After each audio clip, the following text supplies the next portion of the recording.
No. Look at you.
Educational and informative topics and issues, intriguing and entertaining. A must listen to. In the Spotlight, Monday nights from 8 p.m. on Q95.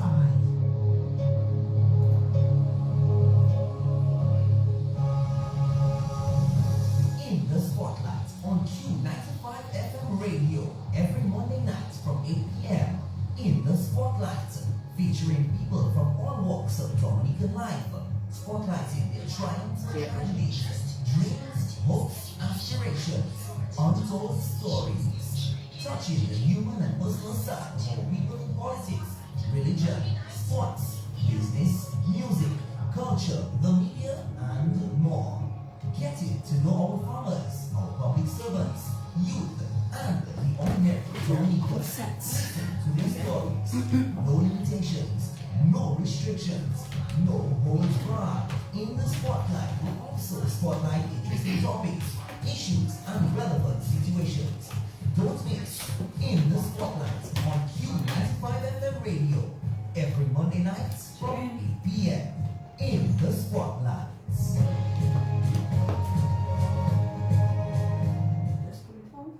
No, just put you do this in the show? Yeah. You like it already? Yeah. You like it? Okay, put it closer to the thing and read it down. Can I yank it down? Yeah.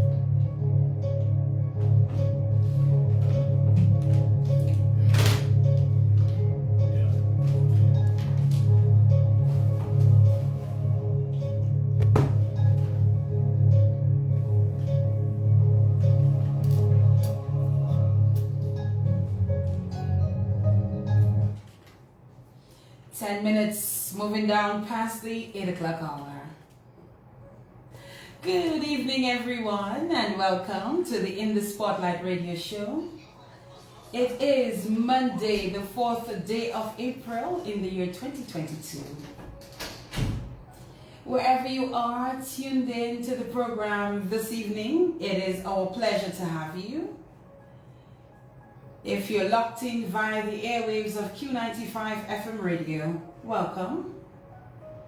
If you're tuned in via one of the online streaming options, it is nice to have you. And if you're live via our Facebook Live, welcome and good evening. This is the In the Spotlight radio show. Welcome listeners, welcome friends, welcome fans. Remember to follow our In the Spotlight radio show page, become a fan of our group, subscribe to the YouTube channel for Dinah F. Frampton. If you wish to support the show, one of the platforms or mediums that we use is Cash App, and it's just $Spotlighters. And otherwise, you can just send me a WhatsApp message or call me on 275-7565, and we can look at other ways, or inbox me, whichever works for you. Let's discuss other ways that you can support. Let us acknowledge Q95 FM Radio for allowing us the opportunity to be here on a Monday night. Thank you to Josephine Gabriel and Company Limited. They are the agents for Twapita Water. We say thank you to Jordan Jerome, aka GK. Thank you for your support, GK. Always ensuring that our logo is on our promos. Thank you for that. Akim Lowe, the creator of my flyer. Thank you, Akim. Dominica News Online. Thank you for your support. And I cannot forget tonight, Kalalu Restaurant, the Great Old House. Yes, we will be having dinner. Compliments them tonight. And my guest is a foodie like me. So that's something that excites us. So thank you to Steve and the team across at the Great Old House, Kalalu Restaurant. Thursdays, Roti Thursdays. Oh my God, talk about deliciousness. I hope that my guest will be able to sample it this Thursday. We'll find out which one she'll probably love to sample, and we'll see how we can make that happen. 8:13 is the time in the studios here at Q95. Welcome one and all to the In the Spotlight radio show. Our guest today is a lovely lady named Mayma Massicot-Raphael. Yeah. And we're going to be learning quite a bit about her on the program tonight. I think came across her when I came across a food presentation or posting on Facebook, and somehow, some way we became friends. And I always said to her, whenever you come into Dominica, let me know, please, so you can join me on the In the Spotlight radio show. And I am so appreciative that she decided to let me know when she was coming to Dominica for such a short period of time, and she decided to include me in her itinerary while here in Dominica. It is greatly, greatly appreciated. And let us all show Mayma some love as we welcome her to the program tonight. This is the In the Spotlight radio show. Our special guest tonight, Mayma Raphael. Oh, Mayma Massicot-Raphael. I guess it works either way, right? Mayma, yes. Good evening and welcome home. Oh, thank you, and thank you for having me on your show. It is much appreciated. It is my absolute pleasure, and as I was just indicating, I am happy that you decided to let me know, because it wasn't you, it was me who said, whenever you're coming to Dominica, please let me know. I would love to have you on the program.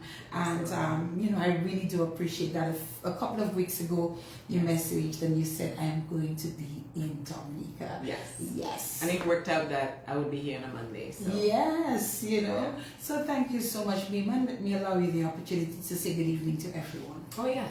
Good evening, everyone. I hope you're having a wonderful time wherever you are around the world. Thank you for tuning in to In the Spotlight, and I'm looking forward to sharing with you. Yes. I know that you probably have all of your family tuned in tonight.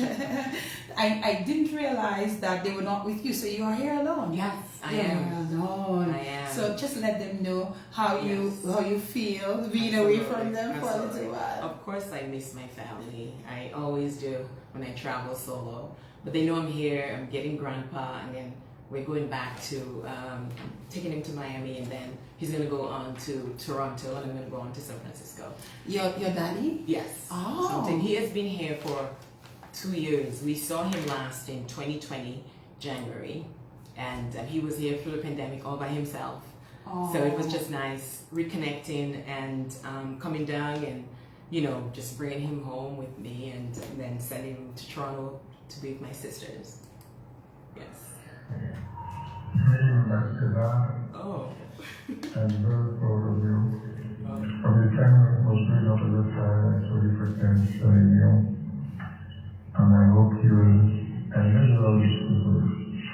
I know this is all been tired, so I wish you best of luck. I love you very much. Everybody loves you. Yeah, I love him too. And that's your daddy. Yeah, he's such a special man. Just, you know, I'm so grateful to be born into this family. You know? Tell me about your daddy. Oh, yeah, my dad is. Oh, we make you. Oh my goodness! I did not intend to do that so early in the That's program. okay. No, but Do you have some tissue? I do, but it's okay. Wonderful. I'm gonna be good. No, he's the hardest working man I know. You know, since we were growing up, you know, he met my mom when, you know, they were really young, and she's from Tebow and he's from Tebow, and he met, and she's working Roseau and he's working Roseau also, and he met her, and you know, he was very progressive. So he had land, and you know, and then he told her, let's move back to Tebow, and they moved back to create a family. You know, my mom had my brother already, Carlton, and my dad already had 2 other kids, but they created their family and 3 daughters. So, you know, but he has always been a hard worker, an architect. Oh, which, he yes, he learned it all on his own. You know, he did, and he worked with planning. He did a lot of homes in the Tebow, Bécasse, Paybush, Anse-des-May area. He built a lot of homes. He oversaw the school, also the church in Tebow. And everybody at planning knows him. You know, so he did that for a while. And he's also a farmer. He had the biggest plots, and we used to go there and carry banana boxes on our head, fill up the truck, and it goes to the boxing plant. We did that every summer.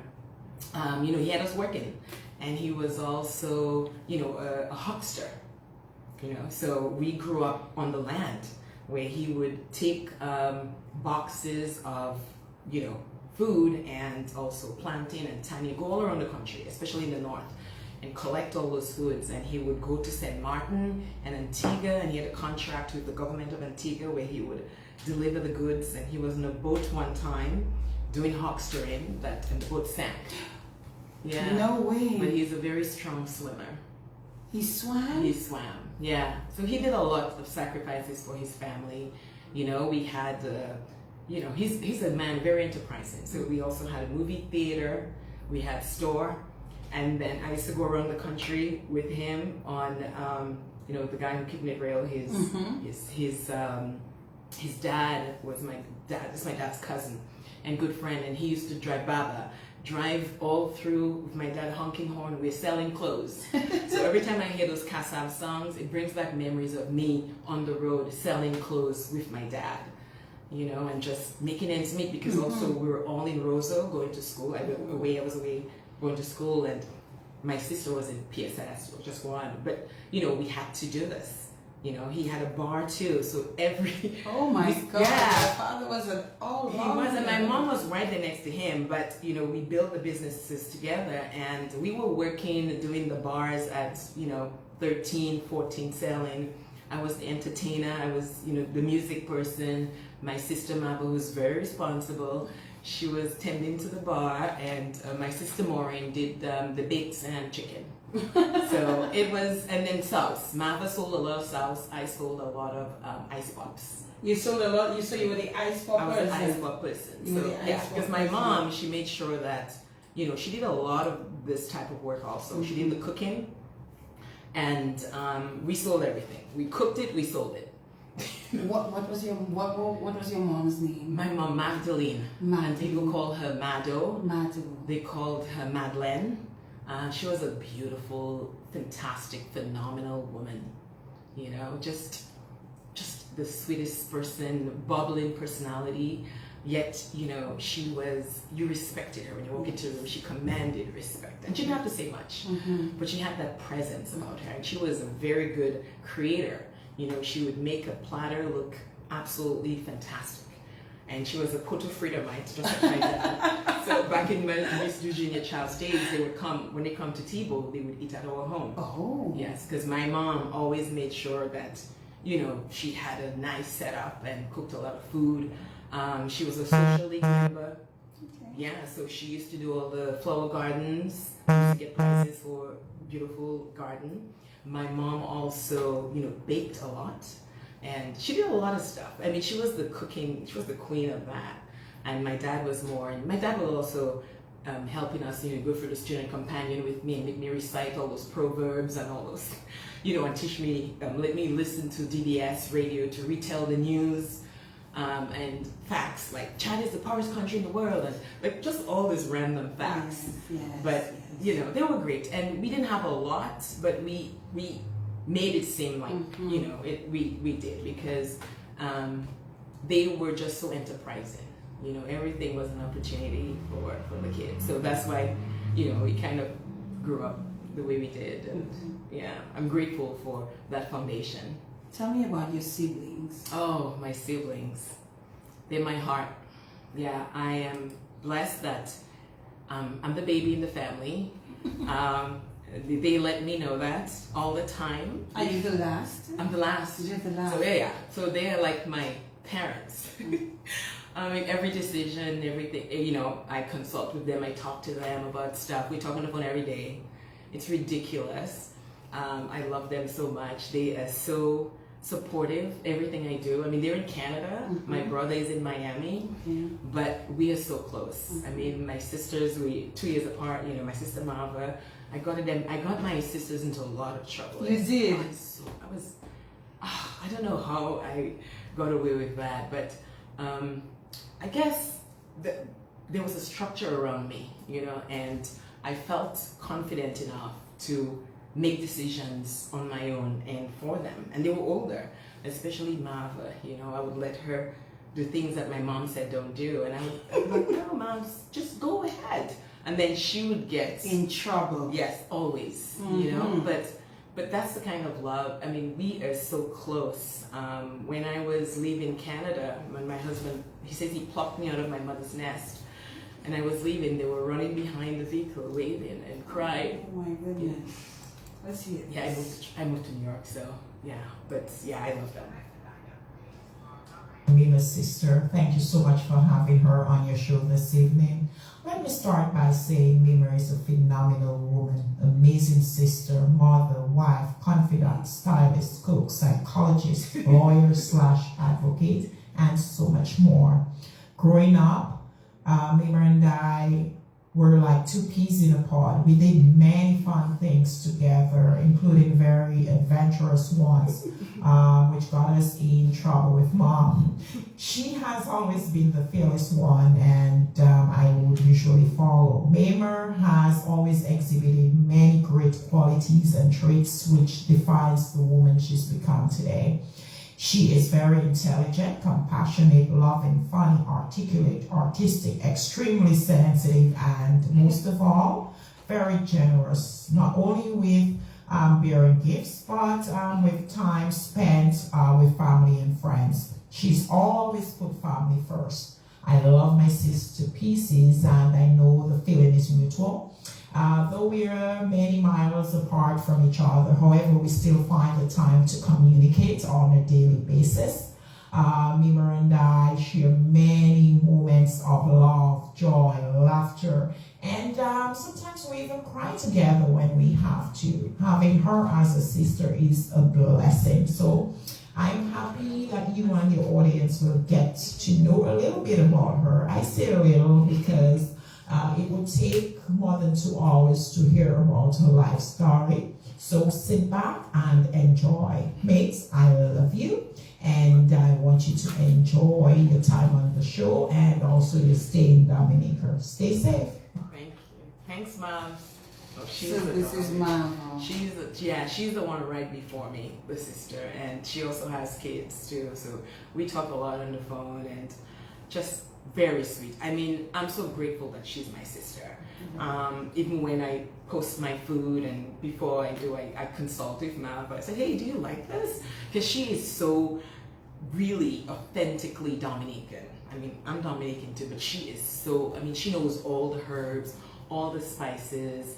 You know, she is really just close to the culture, you know, and I just love her support, and she's just open, you know, and I appreciate that she's honest. But my sister Maureen is a bit more honest. Maureen. Oh boy, she's a bit more honest, but Mava is absolutely sweet.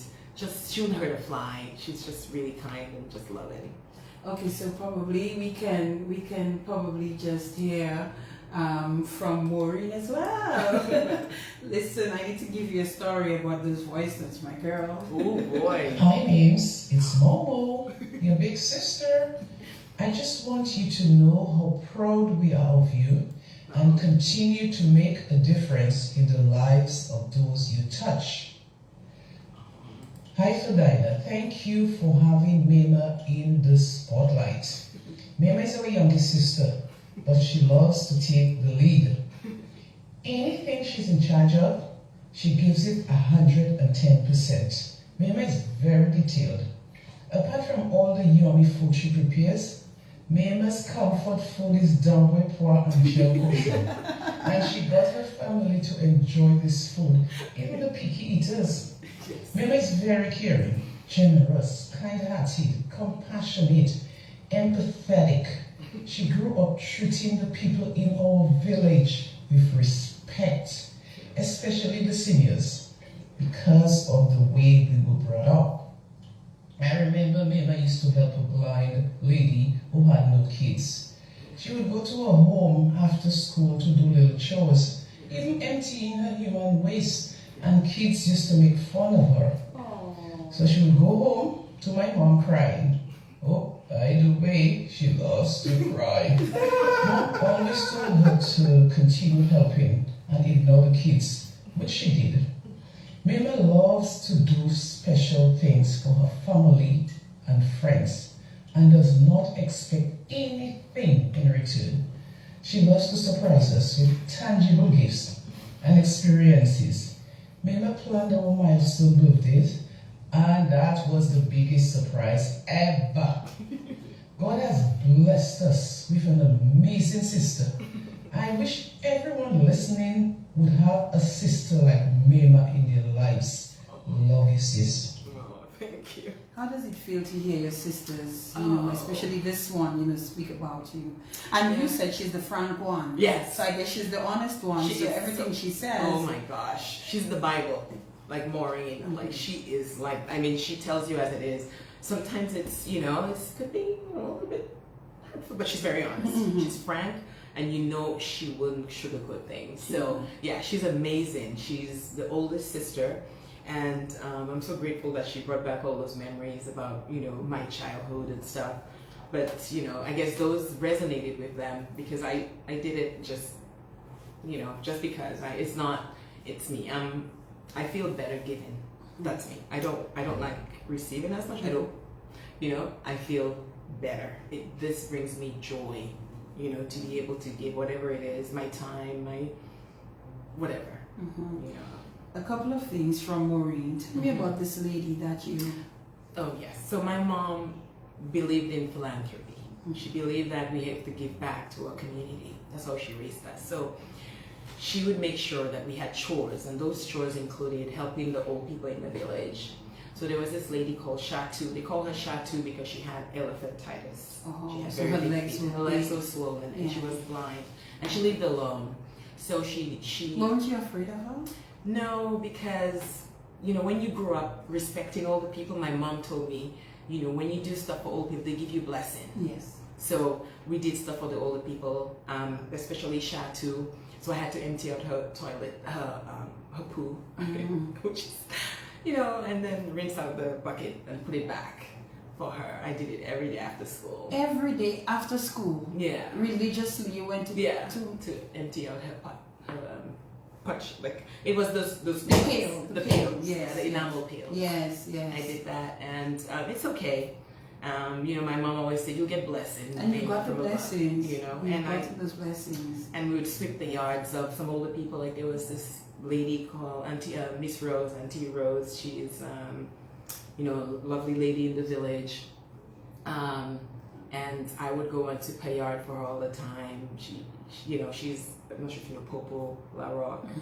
Their mom. And I would just go and help out, and that was my chore also. And they would, like my mom said, you get blessings from above, and they would say, bénédiction, be swell about, something like that, bénédiction. So that's all we needed. Bénédiction, Mayma.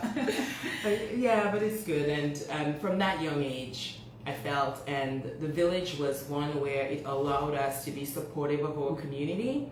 So whenever we walked down the road, good afternoon, Mr. This, and good afternoon, this, that, and if people went back home and told my mom that we didn't see it, which was very unlikely, she would not be happy with us. We had to, and then they would say, Mames, Maymo, Mame, and they always had nicknames for us, so all of us were like that. And even today, I feel like I'm part of that community. I love that. It's set, the Tebow community is what built us and what built me.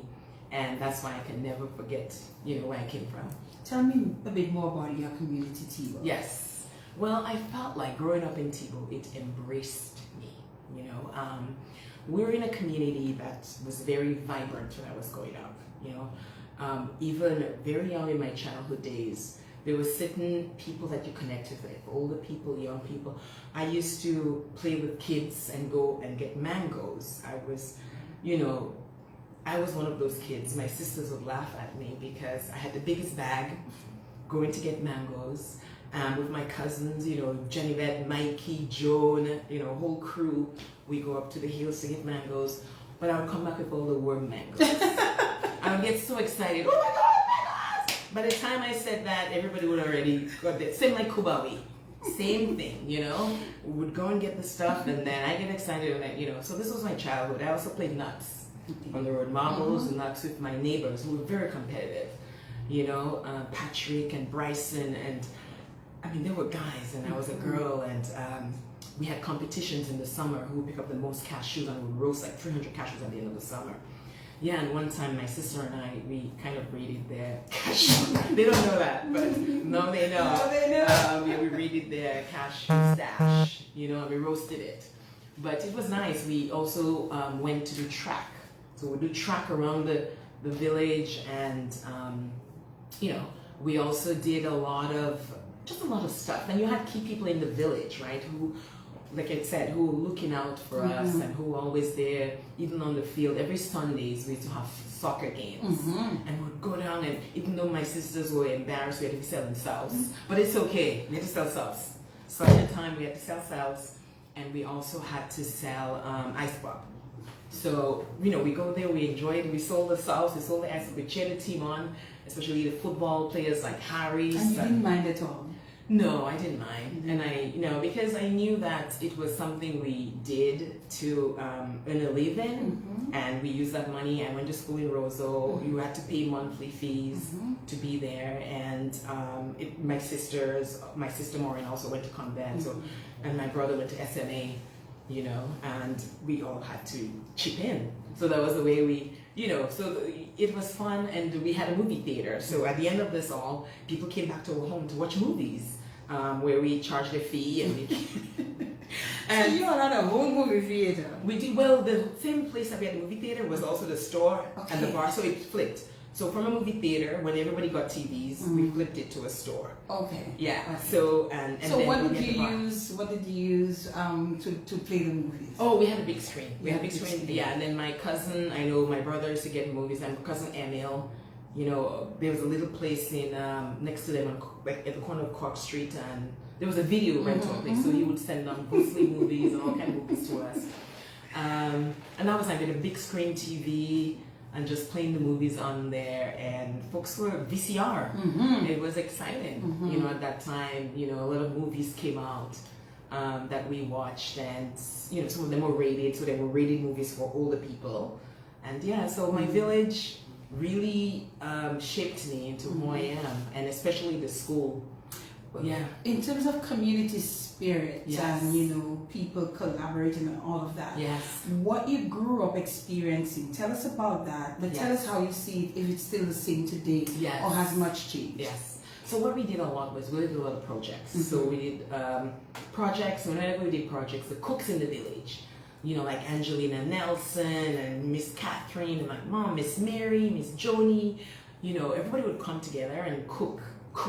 Somebody specialized in cooking peas, someone else knows how to stew the beef, and we would do all of that and build projects. And also when my dad had garden and people used to come and give us coulme, or, you know, we would cook domboipois and gel cochon. DPG. Oh, and we used to cook it in the garden. Yes. Oh my Lord. On wood fire. Yes. Oh, it was so much fun. Yeah. And people used to work together and clear the garden, and then you had to dig the garden to plant the tanya or plant the plantain plants, and you know, it was a big So you community did all of effort. that? Oh, we did everything. Yeah, we did it all. We were there with our parents, tagging along.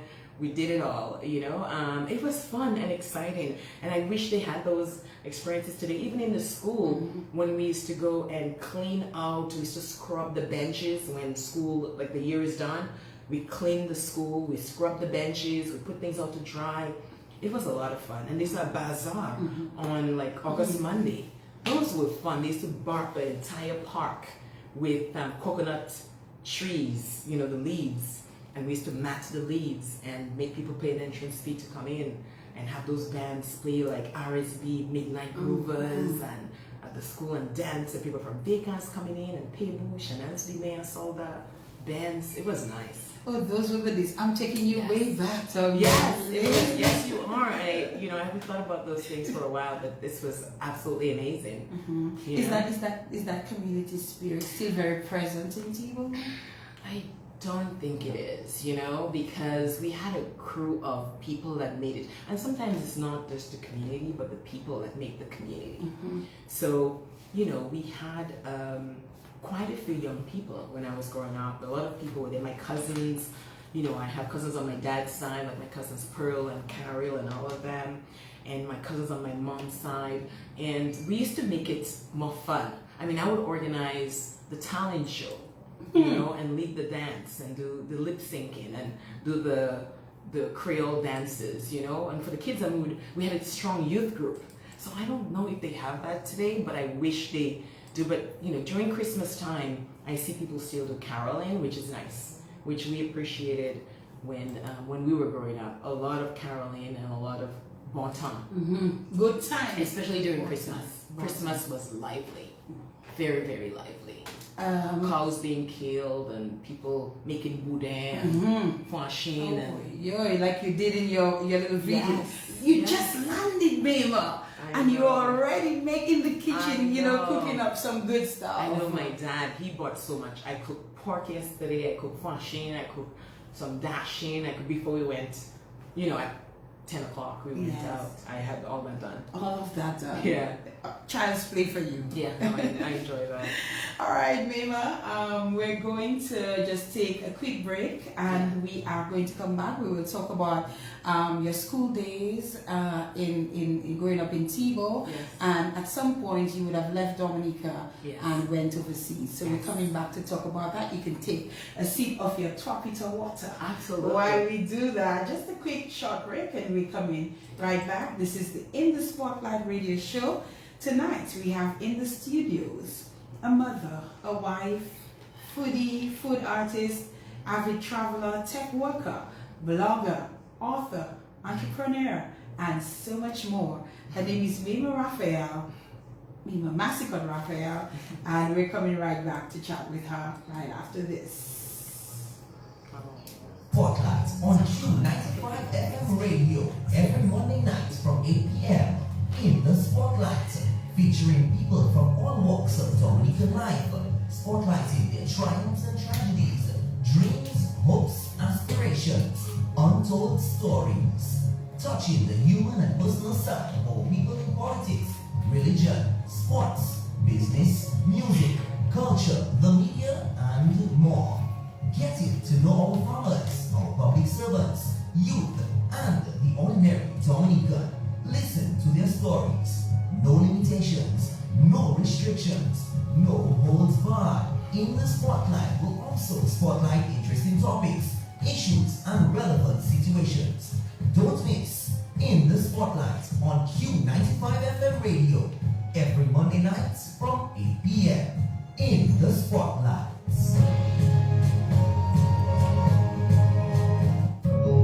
One-on-one with interesting personalities, educational and informative topics and issues, intriguing and entertaining. A must listen to in the Spotlight, Monday nights from 8 p.m. on Q95.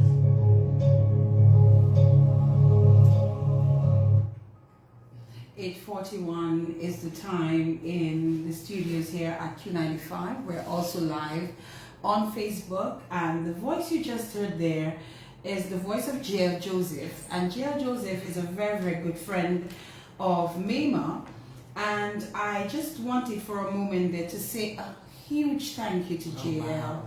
JL has been amazing in assisting me in preparing for the program tonight. In terms of, I know none of the people you've heard so far, right? Yeah. So you must be wondering, but how did she get all of these Yes. people and all the others I'm going to hear Yes. throughout the course of the program? And it's JL. Oh wow! You know, it's like She's JL amazing. is like The my magician. producer. She is. She is so Tonight. talented. JL is amazing. She's been on the program and she was fantastic. Yes. I really enjoyed the She's program. so with her. authentic. Yes. That's what I like about her. And I just You know? want to say thank you, Yes. JL. Yes, If you tuned in. She also helped me virtually too with, like, every time I'm doing a photo shoot or something, Miss JL is on the phone, and tonight she was like, yeah, because I had to do a photo shoot before I came here. She was directing. Giving you directions. No, just directing the people, like Jessia and all these other people, and what as to to do. what to do. Yeah. All right, okay, Yeah. Miss J. But I really wanted to take some time, you know, to just say, show some gratitude to her and to tell her how much I appreciate what she did for me. I had absolutely nothing to do with what I have here She's tonight. gonna have to tell me the story about this. Yeah, she's gonna have to tell you this story about this. But I am really, really, truly grateful to you, JL, for that support. And you know, you have to give people their flowers, and I really want to give her flowers for that support. I would never have been able to do it. I would not have had the time to do it. I'm working on some assignments, so you know, I've been like, you know, really, really swamped. So thank you so much for that. So Mayma, as we're talking about assignments, let's talk about what life was like in terms of going to school in your community. Yes. Well, you know, going to school in my community was a big deal for me, because my siblings all went through it, and I just couldn't wait to get there. You know, so when I eventually got to school, I had my kindergarten teacher, Mrs. James. She's from Avocados. You remember everybody so well. Because you know what though, they meant every, you know, like they made something to me, and they have been so inspirational, and you know, helped me build my foundation, and it was great. You know, she was a good teacher. She was strict, but you learn a lot, you know, from her, and I was definitely having a great time at school, and even I wanted to join the 4-H club and everything I could be part of the community brother at school. I also had really good teachers, you know. One of them that changed my life, that made me stronger, you know, and gave me wings at that very young age was Bernard Bontif.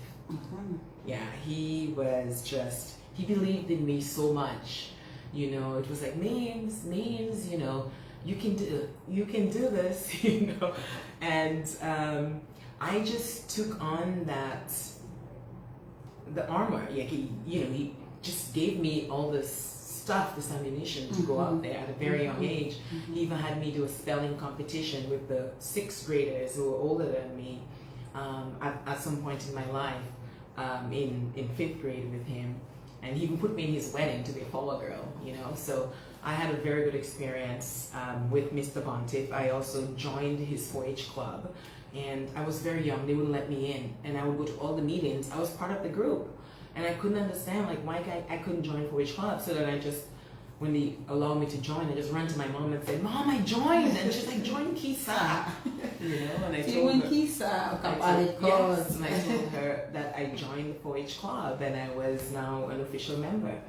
But yeah, I love wearing that uniform, that little blue, you know, and going to school and just having a great time.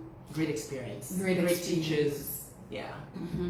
And so you stayed in Tebow for some time. Yes. Did you get to high school? Yes. in So Dominica? I went and Take us sit through my that.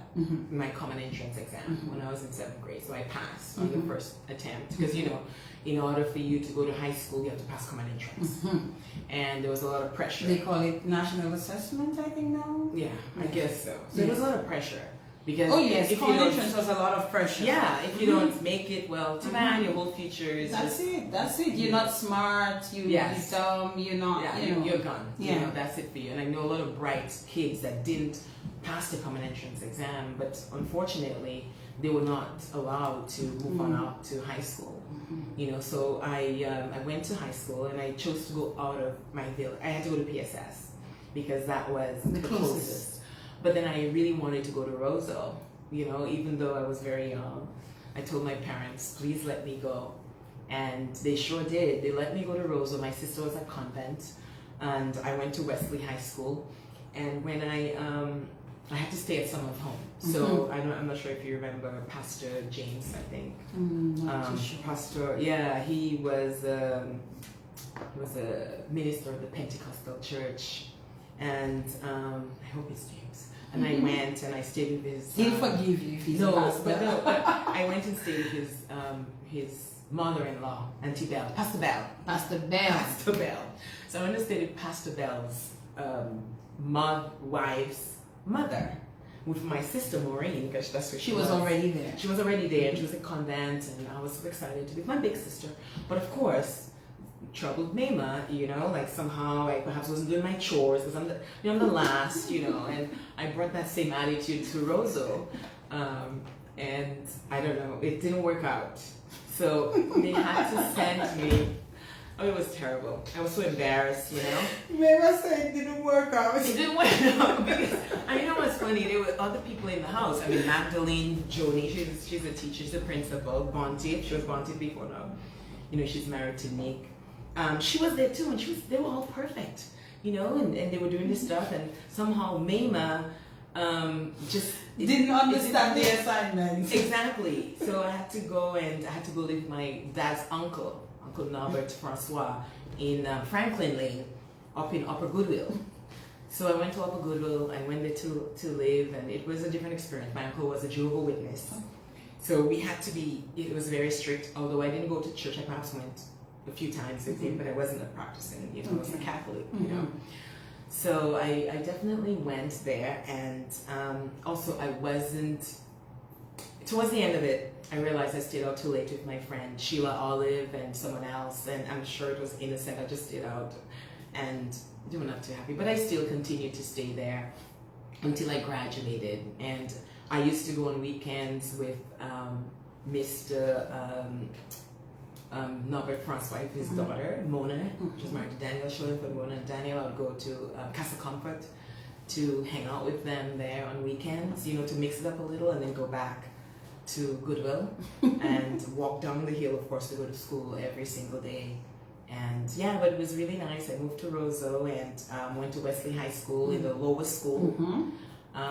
It was a great experience as well, of course, because it was a place where I was from Tebow. Not many people from my area went to that school. Most people were from the eastern part of the country or from Roseau, you know, but I went there with an open mind.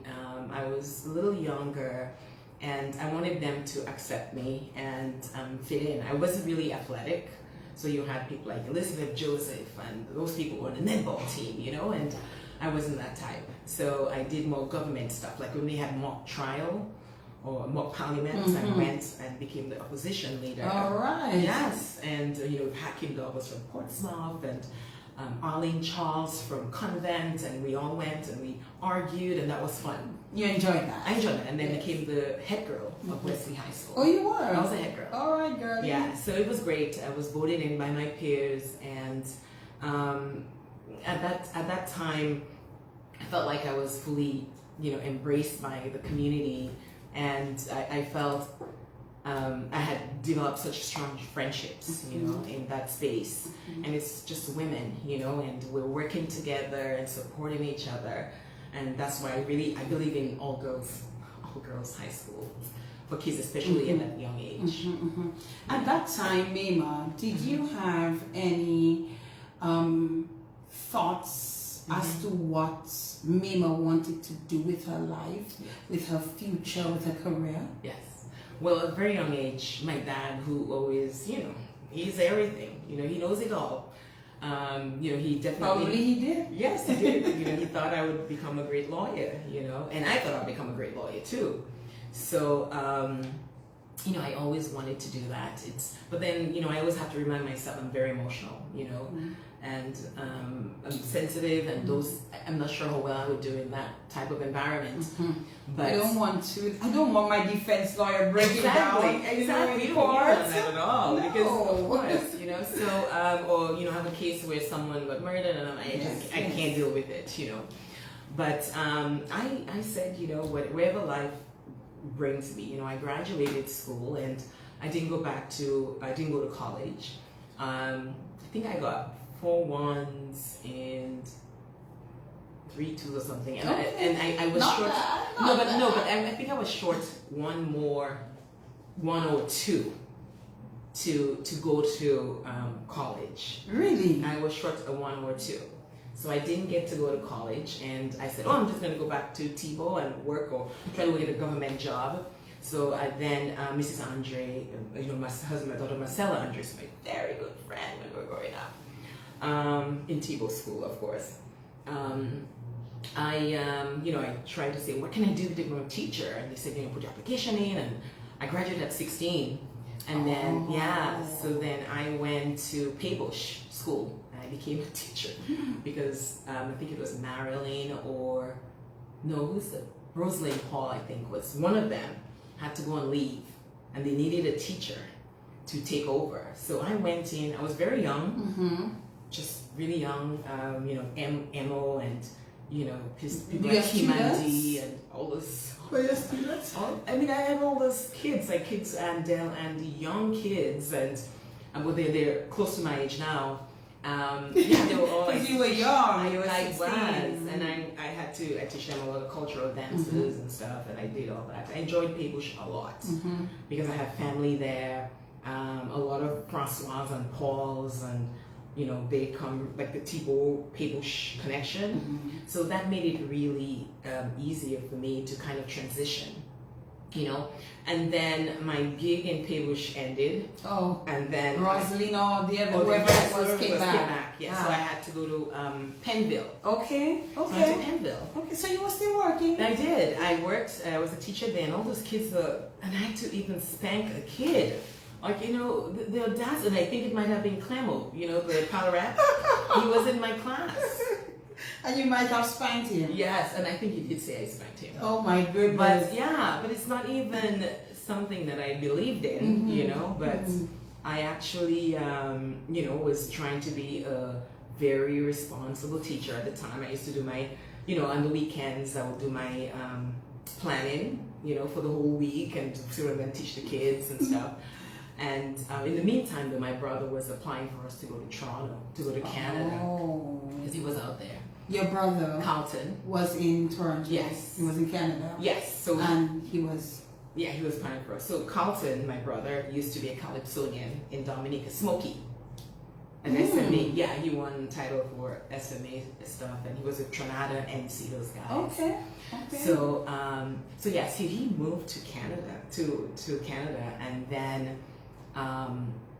He wanted us to move as well, because my mom said, your sister mother, she's in a relationship that I'm not, and my brother said, I'm gonna get everybody out. So wait, your mother wanted Marva out of that relationship. She wasn't happy. It was a little bit toxic, Okay. It was toxic. So then Carlton went into overdrive, and he said, absolutely, he's going to.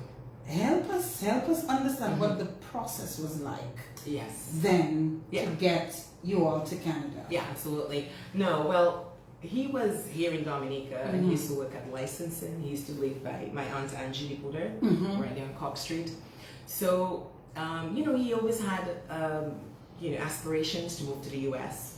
So he moved there, and he got settled in, and I think he started a business there. And then he was able to get us somehow, get his mom and the kids, the siblings, and my dad, everyone. I'm not sure what they did because I was younger. And it happened so quickly, you know. Papers came in, we signed papers, we had to go for an interview up in somewhere up on the hill, Port or somewhere up, I can't remember where it was. We went, we did the interview, and then in a few months, yeah, they said, you know, you guys are moving to Canada, everybody. And we're like, whoa. And I felt like there was going to be a vacuum in my community, in Tebow. Because when you're plucking so many people from a community, and my dad is connected to everything. So your dad as well? Yeah, my dad as well, you know. And your mother? Yes, and we had to leave everything behind. I mean, my dad was a big farmer, huge farmer, you know, and my mom was like a matriarch in the village, you know, and then us, and then my sister worked at the hospital with Mrs. Nesty, you know, and it was like we had to just leave everything and move to Canada, but it was a blessing. But what was it like? First of all, leaving all of this behind. What was your father like? What state of mind was he in? Your mom? What were they thinking in terms of what are we going to do? Yes. Give me a sense of the what hardest it was like. part of it was having to leave my grandfather. He was not my biological grandfather. He was a guy named a man named Hugh Fabian. And he was originally from Tobineau, Avocados, but he moved to Tebow to be with my grandmother, and they raised a family. And Mr. Hugh Fabian was a very dignified man in the whole of Dominica. He was good friends with Ioli Blanc, Mr. Sylvester Joseph, his dad, out in Calibishi. Everybody would come to Tebow at his home to have meetings, village council meetings, and to talk about, you know, how we're going to lead the country and what we're going to do. And he was given by the Queen to be magistrate of the courts, or whatever that is. He got an honor, you know, with medals. Justice of the Peace, sorry. Justice of the Peace. Justice of the Peace, okay. Yes, he got that by the Queen. And he was such a very direct man, and a man who was just, like I said, my mom, you know, she commanded the room when she walked in. This man, he was tall, statuesque. He might have been like, you know, 6'6" or something. And he would walk into a room and you know exactly how he felt. And he was really good at directing people and doing things. And when we had to leave him, that was one of the hardest things that we had to do. To leave, we call him Daddy Hugh, to leave Daddy Hugh behind and to move the family. But my mom said, Daddy Hugh, we won't be long. We'll come back. You know, well, she and my dad, you know. Meaning on vacation. To spend time with him. And my dad had to leave all his banana crops and all his garden, and his garden fertile. I mean, he has the biggest plantains, yams, dashing, you name it. And then my sisters had to leave their jobs, and I, you know, had to give up teaching. And I was younger, so I really didn't. You were probably less impacted. I was definitely less impacted by the move. And we all just left, and the community missed us. And I felt that void, I felt that emptiness, you know, moving. I think moving away from Tebow was one of the hardest things, leaving family and cousins and aunts and, you know, moving to a new area to start a whole new life. Everybody had to start over. Tell me about that starting over, Mayma. Yeah, it was. First of all, tell me from the perspective of your mom and your dad. Yeah. What did they? It was hard because my dad also, apart from being an architect, he also did furniture. He did a lot of furniture for people. Yeah, he did. Your father was a jack of all trades. Yes, and he was so creative, you know, which he just reminds my son, my little guy reminds me so much of my dad, because my dad just dreams it and he builds it, you know, so he would do all that stuff. So when he went to Canada, he thought it was easy to get into, you know, architecture and building. But it wasn't, you know, because he had to have the qualification. He was older. So, you know, he was doing jobs that he wasn't too pleased of, and, you know, making it. My mom as well, you know, she was a homemaker at home, but she, you know, she did a lot of stuff, very entrepreneurial, but she didn't have that opportunity. My sisters, they had to do other things as well, and I had to start school. And when I moved to Canada, they wouldn't recognize my CXCs to go to university, so I had to go back to high school. and then do 12th grade, as well as do OAC grade 13. So I also went to an all-girls school. I said, this is what I know, this is what I'm used to, because I know that the teachings that you get in an all-girl environment will be very impactful, and it will be intentional in making sure that you have the strong skills ready to take on the world. So I went to an all-girls school in Toronto, and I did that and was very pleased. I met another Dominican girl there from Wesley, and my good friend Sylvia Samuel. So we went to school together. She had a car and she drove. I used to take the bus too, and I used to wear kilts, and they were so short, and my legs would freeze in that cold Canada weather. Oh yes, because I had to wear just tights under my kilts. It was freezing, but we were all there, and adjustments. Yeah, and it was different, and we didn't even know. All of us went to Sears for my dad to apply for a job. The whole family went, so we did everything together. So we went grocery shopping. The whole family went grocery shopping. Everybody went grocery shopping. All 5 of us. We pulled up.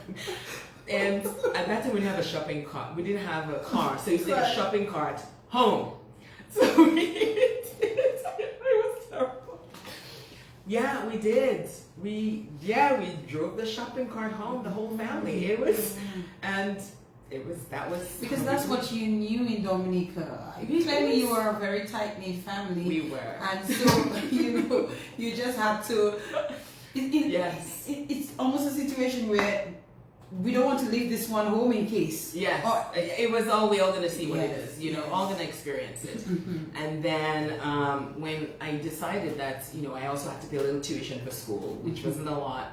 And I wanted to work because I wanted to help contribute because, we're a new family. So I went, and this guy, Joel Joseph from Ben's, he took me around. I was like, I want to work. First of all, I went to a place called Harvey's to get a job close to my school. And the lady said, oh, I know island people, you're never on island time. So I'm not going to hide. She was and I didn't know that's discrimination at the time. I was young, so I didn't. So I got a job at McDonald's. Okay. And I worked there, and I was the hostess. So I did all the birthday parties. Okay. I did. Okay. And at night, I worked also during school week. So my family would wait out for me to come home every night. They waited in the lobby. We used to be in an apartment, waiting for me to get home on the bus. And I would bring them McDonald's food. You talk about you being emotional, but something that you said is that I'm quite that bitch, and you're getting me all emotional with that, with them just waiting they waited for you me, to come home. Yeah, because I was, trying to do school and work, and then I realized I need to break away from them. When I graduated, and I decided to go away to school, they said, you don't want to go to York? It's right in U of T. I was like, I just want to go away, so I chose to go to Carleton. Before we speak about you moving to Carleton, in terms of settling in to the Canadian culture, the Canadian way of life, mom and dad, in terms of work. At what point did you all get to a position where, okay, this is it. This is where we are. We have to get this to work. We have to get this to work. What did dad eventually end up doing? What did mom eventually do? My dad eventually moved back to Dublin. Shocker. He decided that the garden, he was itching. He wanted to build. How soon after Mayma? I would say after a year and a half or 2 a years year or so. He was gone. I think so. Yeah, he just felt like he needed to be there. He had his vehicles. He had, he had farm. He had everything that he was doing. It wasn't working out for him. No, it wasn't. And what happens is when someone moves to a place when they're older and they have a way of life, it's hard for them to adjust. And in Thibault, he's like a big man in Thibault. He felt like he's used to the community. He's used to everything. And it was a way of life that he was used to. So he went back, and so my mom started doing, the snowbird thing. Going down every 6 months, coming back every 6 months, and she did that a lot. And he also came up too.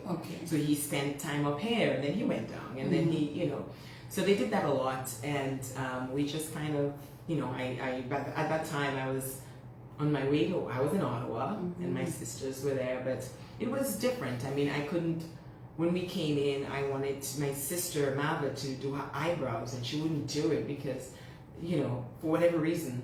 And then they wouldn't wear like bell-bottom pants, and they wouldn't wear I was like, Mom, you gotta wear the crop tops. And no, they were so straight, and I looked like the bad kid because I was doing as usual. I know. I was doing all the crazy stuff. Like I had my hair blonde, I had it wavy, you know, and no one could. I mean, even strangers who were Dominican friends, people like Eddie and those folks, would talk to me and say, "Oh my God, you can't," you know, just a lot of stuff.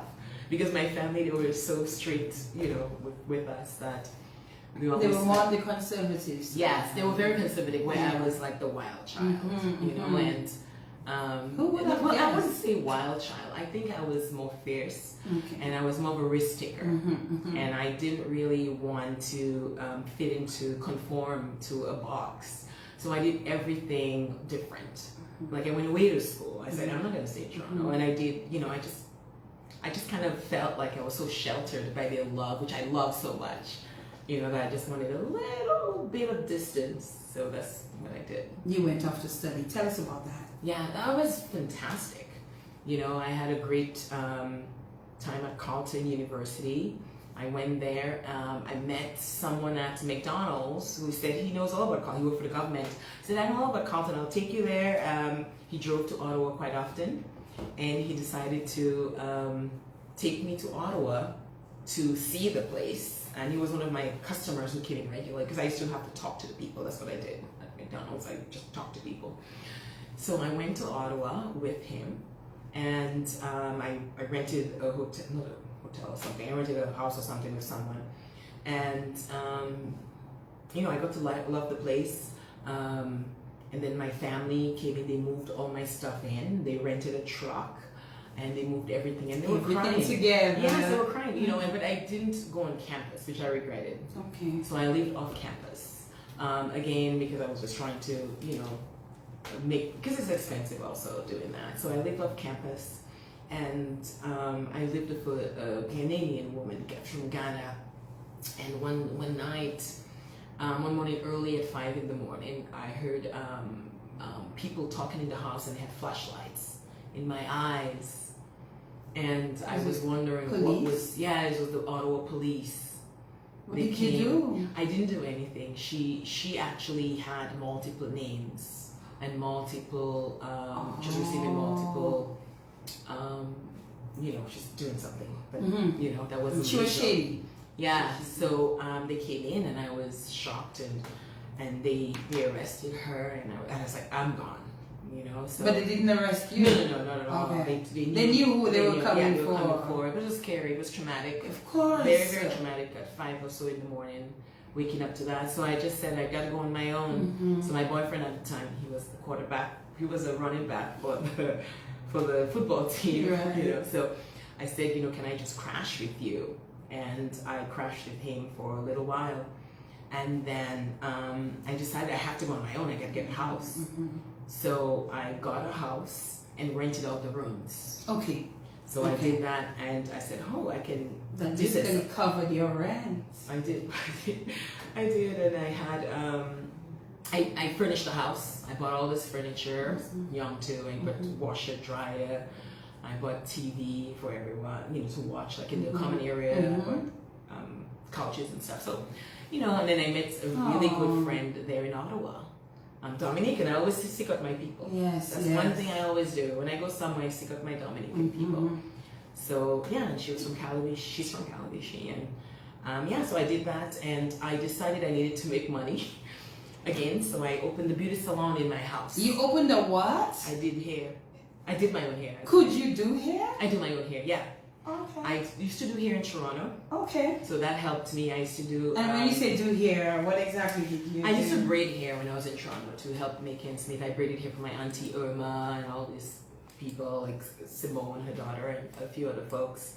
I also, in Ottawa, I did a lot of Toronto kids came up to Ottawa, so I used to relax hair. I used to put weaves in hair. I would put braids. I braid men's hair too. So every Saturdays, I started braiding hair from 7 in the morning until 11 at night doing hair. On your feet? Yeah, and on weekends, on Sundays too. I did hair. Tiring. Yeah, but it was a way that I helped pay for my college, my university. So I did that a lot. And the competition in town, she found out all the Toronto kids were coming to me, and a lot of, even some local, so she invited me to come to her salon to work. So I went there, but she took my clients, but that's okay. Because, you know, she had the license, I didn't. Yes. And then I moved on to work for a clothing store in the mall called Le Chateau. Okay, Le Chateau. So I did that. So you did your own hair now? Yeah, I did my own hair. I do my own hair, yeah. You braid your own hair? I braid my own hair. Yeah, I braid my own hair. I braided my I used to braid my sister's hair all the time. I braided a lot of folks' hair. I braid my daughter's hair. I do it. You're multi-talented, Mayma. Yeah. We've not even started talking about the food yet. Yeah, no, I like doing hair. It's something that I have never given up on doing. And it's economical for me to do my hair. Yes. So especially in California, there are many black, hit in my area. So I do it, and I save $250. Of course. I do my hair. Good stuff. Yeah. So you continued university. What were you studying? I studied sociology. Sociology. Yes. Charles Darwin and all the Yes, rest. yes, I did. Survival of the fittest. Yes, I did, because I wanted to go to law school. Okay. So I figured also, the lawyer thing was still there. I wanted to go Okay. to law school, so I figured out a good way to get into law was not really to do law, but to do a subject that was very broad. And I wanted to be able to really understand human nature and how we interact with each other. So I did a lot of sociology courses, and then I decided that, I'm either going to apply to law school or do a master's degree, go to grad school. So when I came to that juncture, I decided to go on to grad school because I had really good professors and I wanted to study under them. My good professor, who's of course still my friend on Facebook, she helped me defend my thesis, and I was very grateful, and I did that. I made a lot of friends in the community in Ottawa, and I also worked all through university in government jobs because I was kind of setting myself up. So I worked in legal aid. I worked there 2 days a week for 3 hours. I also did Ottawa Police, community police, because I wanted to be part of that and understand the law from different perspectives. And then I worked with a women's defense organization that was funded by the government to work with abused women, who have suffered abuse. And so I did all that, and then I made sure that all the internships, all the job I did were focused on the law. And then I went on, I said, I love this subject so much and I'm going to do it to do a master's. So I did that, and then I moved on while I was doing my master's to work for the federal government. And then when I was there, that's when I made my transition. I made a lot of friends actually at Carleton, and I hosted parties twice a year. So I had this party called Whispers. So everybody wanted to go. It was invitation only. So I started doing invitation very early, of course. So I would send invitations to a few students, and I would pack the place. Chateau Laurier, which is the most exclusive hotel in Ottawa, I would host parties. I hosted a party here at other hotels in Ottawa. And I had kids from Ottawa University, Carleton, and Algonquin. And everybody had to dress up. It was like black ties. So folks dressed up in their suits and their long ball dresses. And of course, I organized it, but I didn't have a lot of food to buy all the snacks. So I just bought chips. Because it was a dance. So I just bought chips, and I had all the DJs. So Mayma, you're asking me to dress up nicely and you're giving me chips? But it's okay because they wanted to be there. I mean, if you didn't get a Whispers invitation, you were not going to the party, so you had to represent. And I'll get the DJs from Ottawa, from Montreal, and my good friends in Toronto, Kerry Crawford, Baby Blue Song Crew, to come up to play at the parties, and they would want to play for next to nothing because they needed the publicity of my Whispers party. So I did that and photographed everything, and just people were having a good time. And it was good. I did it right when kids got OSAP, meaning they had money to spend. Smart. Yeah, so I did it in January and also at the beginning of the year. So, so I did 2 Whispers a year. So you did that. So you were like a party planner. I did a lot of, I enjoyed it. I enjoyed every aspect, from writing the invitation. I used to put it on really nice paper and mail it out to the kids. Well, not kids, the students. And just make sure that the who's who, and people say, I want to be invited to Mayma's Whispers party. you know. But it was fun. It was a great run, and I was really into my school. Okay. You know, so I did it all. I volunteered, Mhm. I worked, and I did my whispers party. I did school. So- I had to maintain a high grade to graduate with honors. What happened with did you follow the law degree or you just did No, I didn't, because what happened was I went to work for the federal government and realized that, okay, this is a comfy job, I can work there. But I had my hopes set on the UN. Okay. So I moved up to the UN and I applied for an internship with the UN. Did you get it? I got the internship right around the time I was trying to go to Dominica too. My good friend was at the college in Dominica, and they needed a sociology teacher. And I was like, oh my God, I can come and teach sociology. So I told everybody I was going to go to Dominica to teach. I had a good friend working there. I think he got in touch with Mr. Volney. Mr. Volney, and then some kind of arrangement was made, and I was going to Dominica to teach. And at the same time, I applied for the internship for the UN, because once you're in that pool, That's it. you're guaranteed Yeah. a job. So they were sending me to Mexico, and I speak Spanish, you know. So they said, okay, you're gonna go to Mexico to work with women and help them develop their own businesses. And I thought that was great. I always wanted to do that, Yes. but I wanted the New York internship because I felt like there was a lot of civil unrest in Mexico, and I just couldn't see myself going to Mexico. And at that same time, I met Stu, right? When I had to make that decision, go to Mexico, keep on working with the federal government, go to Dominica to teach sociology at the college, or, you know, and I just chose marriage. You chose marriage. I chose marriage. You chose marriage. Yeah. So forget UN. Yes. Forget Mexico. It was sad because this is something that I mean, I studied even a lot of women's issues, and I know that they needed me there. Oh. But it's one of the biggest regrets I had, that I never got to go and work in that field and help women. You So know. you never got to work at the UN? No. Your dream? No. But that's okay. I'm sure other Yeah. dreams became a reality for you. Yeah. Yes. So- So what we're gonna do now, Mayma, we're gonna take a break from Yes. talking about the jobs and the school and so on, and we're gonna talk about Stu Oh, and the boy. family. How about that? So Yes. you did mention that is where you met your husband. Yes. So it's around that time you met Yes. your husband. Yes. Tell us about that. Yes.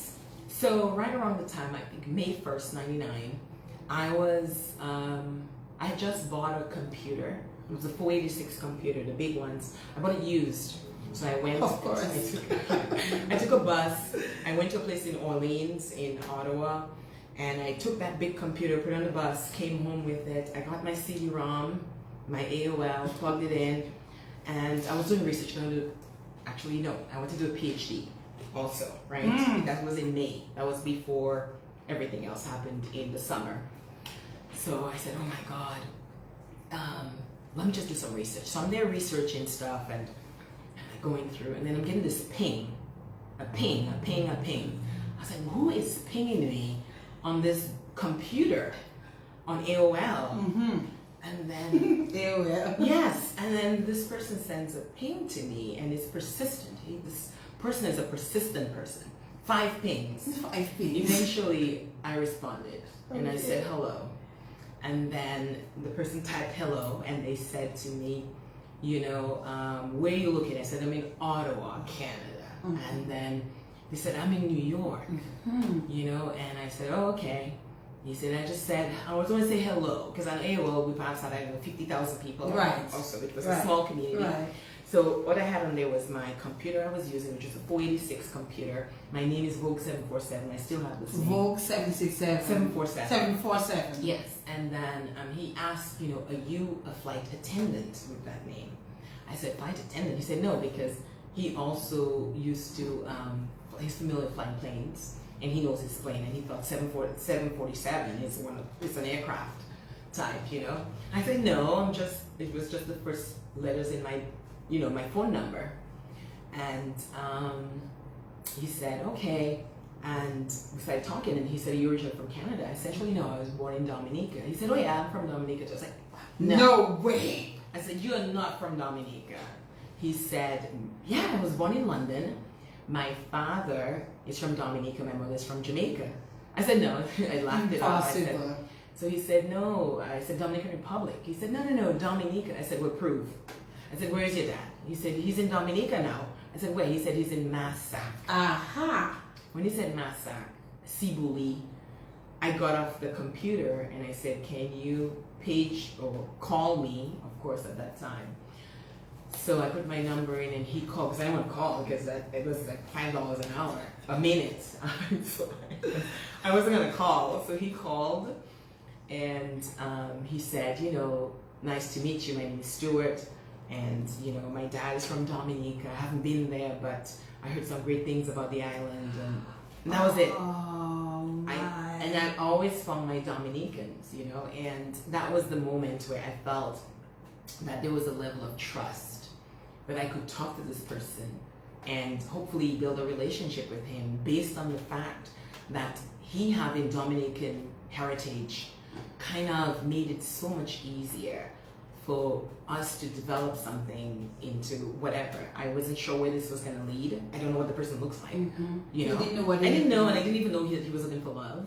He was looking for love. Well, obviously he was, but at that time, I had spoken to my mom and said, I had boyfriends and the roller coaster rides. Yes. And she said, good things come to she uses all those pros. Good things come to those who wait. So 1st of May, this guy pings me and I'm like, oh my God, what is this? And then it develops where he asked if I had a boyfriend, and of course I said I didn't have a boyfriend, and we started talking and we talked for hours on the phone and hours and talking about my life. I told him about my life in the village and the people in the community, my parents, and he said, you know what, you're such a nice person that, if this doesn't go anywhere, I just want to make sure that you're my friend. Oh. So I said, sure. And then, my cousin Pearl, who is, the most progressive person I know in my family, Pearl Cannaville Douglas, she decided, I said, Pearl, because I knew she married, because I found out Stuart also, he's a little bit older than me, and I said, Pearl, this guy, I met this guy on the internet, because I thought he was going to kill me, me. Because I don't know, you know what I mean? Like anybody could be on this internet. Back in '99, you hear about people, coming for the computers and actually killing people on the internet. So, I love it. Yeah, so I took a risk and I said, and she said, oh, don't worry about it. Let's just get to know him, And she was at an event in 2 weeks, and he was at an event. He said, do you want to come to New York to meet me? And of course, the risk taker that I am says, go meet this guy. The person you thought was going to kill you on the internet. Exactly. But we had developed such a great relationship, talking for hours. Right. And I didn't mind because he was paying for the telephone calls. Mm-hmm. And I hope he paid for the trip too. I'm sure he did. Yes, he did. He did, and they sent me tickets. Actually, he FedExed me pictures of himself. Because of course you can't send. We could email pictures. So he FedExed me photos of himself, and I was like, oh my God, he actually looks good, and he looks Dominican. Right. So I'm like, okay, let's just see what happens. Right. And that was a big risk I took because, you don't know, right? You don't know the person. But then I saw his core. I saw deep inside him. And I think when you communicate with someone for such a long time, before having that physical connection, you have that emotional connection, you build a stronger foundation for your relationship. So it wasn't based on physical. He didn't know what I looked like. Okay? He didn't? No. So you didn't FedEx him any pictures? No. He FedExed me photos of himself. And I told him, look, I am at least, 200 pounds. I told him, and he said, you know what, Mayma, I love you the way you are. Were you really 200 No, I pounds? wasn't. I wasn't. I don't know. But he was such a genuine person that he didn't care what I looked like. He just cared about the relationship that we had developed over a short period of time. So when I came to New York, I was at the airport waiting for him, and I brought ties, I brought 3 because I couldn't make up my mind. I went to Winners and, in Toronto and got those ties and put in the gift bag. I was so excited. Oh my goodness. And then he came to pick me up, and I was like so nervous because, of course, people being, and my daughter calls it catfishing. That's what they call catfishing. I wasn't sure what this guy looks like. So first guy walked up, and I was like, Jesus of Nazareth, please don't let this be Stuart, because it didn't fit the bill, So the guy walked on. I was like, thank you. And then the next guy comes in, broad smile, to pick me up, and I was like, oh my God, I hope this is Stuart. And so, are you Mayma? And I was like, of course. And then, we just hit it off, and he drove me to my cousin's house, my cousin's Pearl house. She lived in Rosedale at the time. Drove me there. He had a fast car, and I was like, I don't want to be part of, it was very nervous. But he tried to make sure he had the speed under control. Drove me to Pearl's house, and then, of course, she saw him, and she's giving him, okay, and she did a little mini interview, but, and then I got to meet his, he had me meet his cousin, Ivor, who is actually a pilot, and Stuart helped him go through pilot school and everything else, and he's just such a great family member, so Stu, and then Ivor gave me the okay. He said, can you cook? That was one of the first questions, I'm sure, because of course Stuart likes to eat. And I was like, what are you talking about? Hey, I need to throw down, because in Ottawa I was cooking too for my roommates and cooking at school and stuff. And she said, can you keep a home? I was like, oh, whatever. Those are basic, sexist questions, of course. But at the time, I just felt like, okay, that's great. This guy's great. He has a great family member on his side, and he saw my family member, and Pearl came with all her, her questions as well. And then, we got engaged in 3 months. You got engaged in 3 months. In 3 months. Yeah, 3 months. And everybody was skeptical. People were very skeptical of that relationship because it didn't have that time of maturity that a relationship needs for the perspective of folks, Yeah. Someone told my mom, what are you doing? You need to maybe go with this guy. And because at that time we were building a home in New York. Okay. So you went there to meet with him. Did you go back to Canada? Yes, I went back to Canada. And then he came over to Canada, to Ottawa, to meet my friends. And my girlfriend, Jonia, she did the same thing I did to me. Put me in the hot seat. And the scrutinization. Yes, she was on behalf of my family. My mom was like, Jonia, he okay? And then she's like, yes, we mado, he's good, She gave him the Dominican scoop. Yes. She gave her. And he was, he just checked all the boxes. And then he went and met my family in Toronto. Okay. He did. Okay. He flew to Toronto, met my family, and everybody was like, oh, Stuart. And he, at that time, he used to dress so professional. And this was the guy I'd never go for. It was like the guys with the baggy pants, But then I realized those were not the guys for me, And at that moment, when I met Stuart, I realized that there is so much more to a relationship. Yes. We sometimes sell ourselves short, and we don't know our worth as women, And when the good guys come along, sometimes we ignore them, and we don't see through it because we have our own, criteria for what that person should look like. Yes. And I'm happy that I was able to let go of all those criteria and realize I want a man who respects me, because that was the main thing that bothered me, that I wasn't getting that ultimate respect. Yeah. And Stuart was very honest. He was very open, very transparent. And I think when you have that level of transparency, you feel the trust. So I really appreciated that level of trust that we had. And we got engaged 3 months and then married the year after. And we've been married now for 22 years. 22 years. Almost, yes. 22 years. So I met him in my mid-20s. In your mid-20s? Yeah, I met him at 20. And you're married now, you said, Phil? 22. For 22 years. Almost. Let's hear from Stuart. Oh. I'm Massicot-Raphael, Mayma's husband, and she's only been gone for a few days now, and we love and miss her so much. Mayma's such a blessing to everyone around her. She has this spirit of giving and helping, with her wisdom and with her knowledge, and she just loves to mentor and volunteer. Her friends and family in the schools love that about her. She's just, an amazing person, and I just love standing in the shadow of her. She's so brilliant and a loving mother and a wonderful human being. I really love her passion and pervasive energy. You know, when she gets in a room, there's buzz and there's excitement, and when she leaves, it's like the air was sucked out of the room. I really cherish the experience of seeing Mayma take the bull by the horns in everything that she does, that puts her mind to.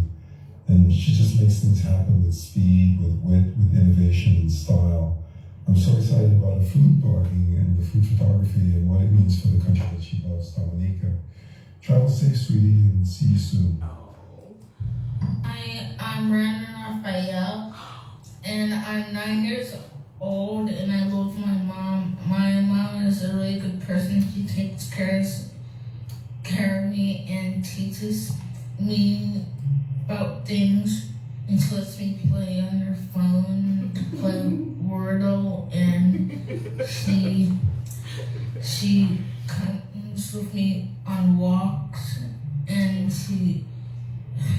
she also likes to cook for me. Like, she cooks my lunch sometimes and dinner, and that's all about my mom. Hello, my name is Massicot-Raphael, and I'm 14 years old. My mom is such a creative and kind, sweet person, and I don't know that I would do without her. She's always had such a creative eye for cooking, and I'm so proud of her, and I cannot wait to see what she does in the future. This is your family, Mayma. Oh, they're just your so immediate sweet. family. Yes, so sweet. Yes, it was really nice, Yeah. you know, hearing them. Yes. Tell me what your family unit is like. Oh, we are a crazy bunch. I love my family to death, you know. I love my husband, very supportive. I mean, I tell him I'm doing this, and he just says, okay, sweetie, sure, you know, do you think it through? I said, yeah, he trusts my judgment. You know, he really cares, and my kids are phenomenal. I mean, they inspire me every single day. My daughter, Reagan, you know, she has a high, you know, very emotional EQ, you know, emotional coefficient. She's really fantastic. She is very thoughtful. She's very creative, extremely creative. She's one of the most creative children I know, especially when it comes to arts, and you know, she's a very good writer, and she's very extremely thoughtful, and she doesn't want to hurt people's feelings, you know, so she's very careful with how she speaks, what she says, and how she interacts with people.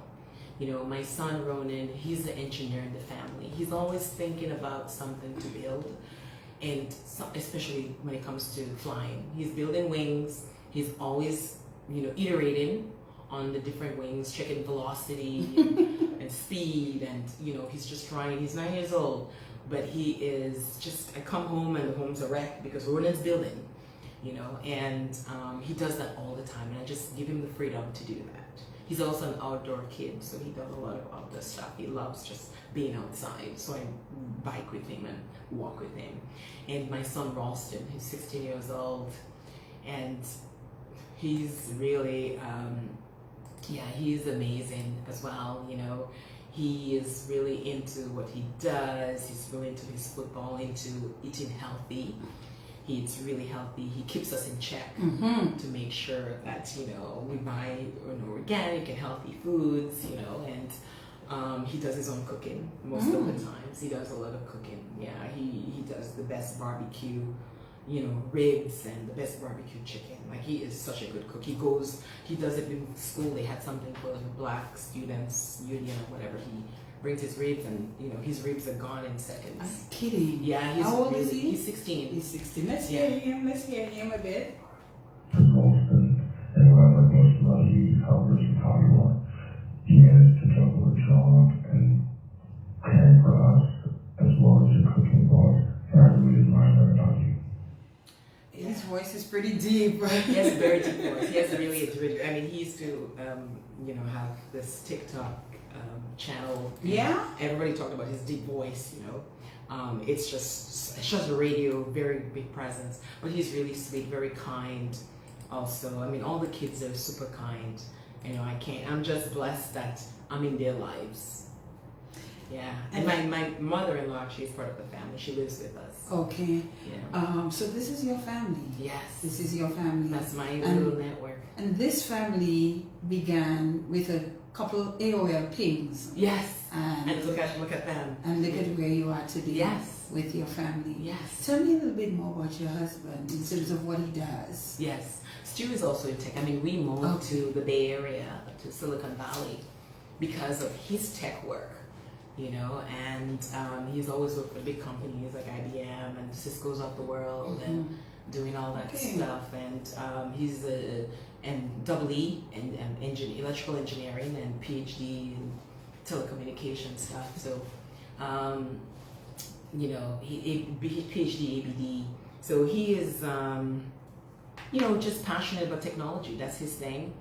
And he now does consulting, you know, and I love Stuart to pieces, you know, and he is my guy that's going to be there for me no matter what. All right, Mayma, we're going to take a couple more voice notes from some of your friends. Sure. And then we're going to come back to talk about this passion for food. Yes. And more so Dominican food. Yes. All right, so let's hear from a few folks. I mean, JL got me more than enough voice notes. I hope that I can, you know, get to play all of them. I think, you know, everybody who gave one would probably love to hear their voice. I'm going to try my best to do that. So while you're just doing a little listening to them, and we're going to come back to talk about food in just a while. One of my favorite things to. You spoke about this lady just a while ago. Here she is. Good evening, Fadina. Hello, Mayma and the listening public. I am thrilled that Mayma is a guest on your show this evening. My name is Pearl Canaville Douglas. Mayma and I are first cousins. We grew up together. That makes her part of my earliest memories. Mayma showed signs of creativity from an early age. Her success is really no surprise to us because there is no limit to her creativity. Thank goodness her parents did not dim her light. In fact, she was encouraged. She was given room to create. She was the one who organized talent shows for kids in the village, always dancing, singing, and a relatively happy kid. The concoctions in the kitchen started many moons ago. Mayma had a more interesting, unique way of presenting food, pairing ingredients that no one, to our knowledge, had done before. Fast forward to today, Mayma has traveled the world exploring foods and cultures and somehow weave those concepts into her dishes. I call her a master chef and food designer. She is also the quintessential party planner and host. I believe we had one of the most successful village reunions ever in Tibo Village, thanks to Mayma. So she does not only have ideas, but she knows how to execute them, and that takes determination and God-given talent. I still recall my 40th birthday surprise on the nationally televised Nate Burker's show. I was in the audience sitting next to Mayma. Next thing I knew, we were whisked on stage to talk about our lives and aspects of Dominican culture, all planned by Mayma. She is a fierce lover of everything Dominican, and she grabs every opportunity to highlight Dominica whenever she can. I call her the unofficial spokesperson for many years now. Mayma was hard-pressed to find an invitation store to create the quality invitation she wanted for her wedding. And what did she do? She created her own. And from that, her successful personalized invitation business was born, with customers flooding to her store in Westchester, New York. But what I want your listeners to know, however, is who she is, her values as a person. She is a wonderful mom, wife, sister, friend. She is fiercely loyal. She is very empathetic and will give you the close of her back. She wants good for everyone and will boldly support you and your dreams. She is our greatest cheerleader. So congratulations, Mayma, on all your accomplishments. And thank you for Diana for giving me this moment to share. Good night. Hello, my name is Jolene Johnson, and I'm just here to say a few words about the incomparable Mrs. Mayma-Raphael. Luckily, Mayma has been a friend of mine for over 20 beautiful nature island of Dominica and had the fortunate opportunity to meet in a university at Carleton University in Ottawa, Ontario, years ago. We struck up a friendship, and I'm so grateful that we have maintained that friendship over all these years. Just a few words about Mayma. She has always been incredibly intelligent, resourceful, and talented. Her success and all the countless adventures that she embarks on come as absolutely no surprise to me. And I don't believe there is anyone more qualified and more fit to handle all of these things.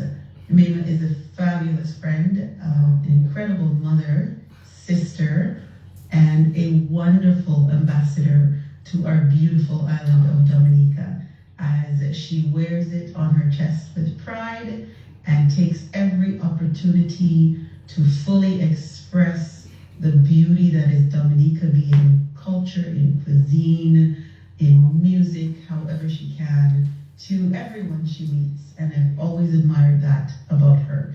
So Mayma, while you're in Dominica, I would just like to tell you, I don't have to tell you, I'm sure you're doing it, have a fantastic time, take in lots of sun, enjoy the good food, the warm weather, and most of all, our beautiful people. All the best, Mayma. Hi, my name is Dave. My family and I have the great pleasure of being neighbors with Mayma and her beautiful family. We have so many great memories of celebrating holidays, birthdays, and casual get-togethers with Mayma. She's an incredible cook, an amazing hostess, and always infuses everything she does with creativity and love. Her energy seems boundless, not just for family and friends, but contributing to the school and community as well. Mayma's joy is infectious, and we all feel grateful that she shares it with us. Hi, my name is Ira Pagnani, and I'm a friend and a big fan of Mayma. Mayma is a very special human being. She's strong, she's hardworking, dedicated to her family, and passionate about food. When Mayma cooks, anything Mayma cooks, it's magic. The ingredients, the aromas, the taste, and even the aesthetic is 5-star. I'm just waiting for Mayma to open a restaurant one of these days. I'm hoping she does, so that I can dig into her recipes more often. How do you guys know all these people? Hey, Mames. Listen. This is your cousin Dion. Let me first say I hate the sound of my voice when we record, so I can't remember this, but it's for Mayma. What can I say about my cousin Mayma? As far as I can recall, Mayma has always been very goal-driven. She is quite the entrepreneur. I was extremely impressed with her skills when she opened up her own store selling handmade greeting cards in New York, no less.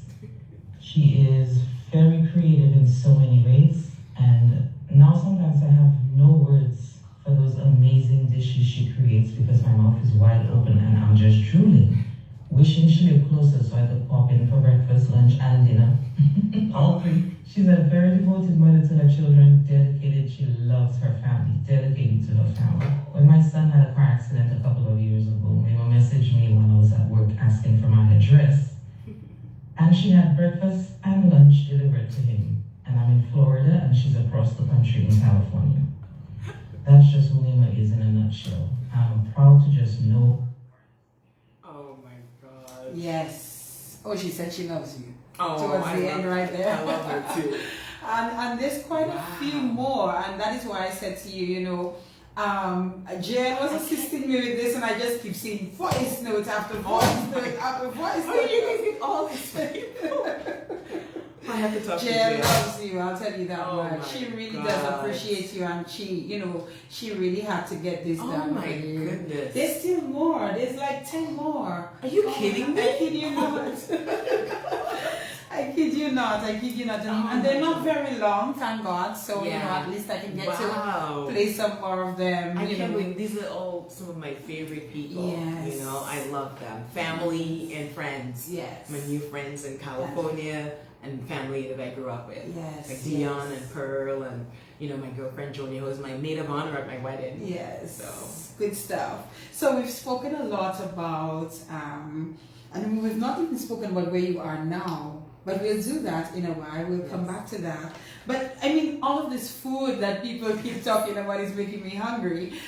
So Mayma, clearly you started, having some kind of interest in cooking and food from a young age. Yes. What led to that interest? Yes. Well, growing up in Tibo, I was always surrounded by food. I can talk about the munjuni and the kulme and all that stuff. A lot of people were cooking, and there was a lot of food. And I think I was more inspired by my mom and my grandmother. My grandmother was an avid cook. She was a wonderful cook. She prepared good fish dishes. Because my grandfather, I mentioned Hugh Abbey, he used to always make sure that we had fish.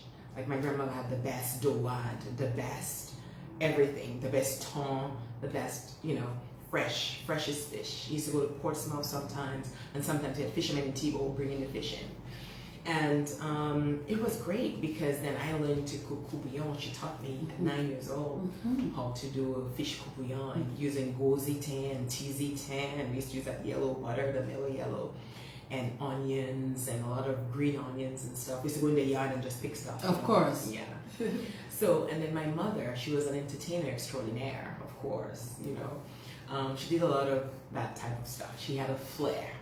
So I think having that combination, and when I was really just observing a lot of the stuff, because I have older siblings and you kind of fall in line. You don't jump ahead of the pack and start cooking, So I think I really started cooking when I moved to Ottawa and I had the freedom to do that. Because when I was in Toronto, it's like, the older people in the kitchen cook, like my sisters, and my mom. So when I moved to Ottawa, I started cooking for my roommates, and started cooking for everyone and just cooking more and more often and just making all these dishes.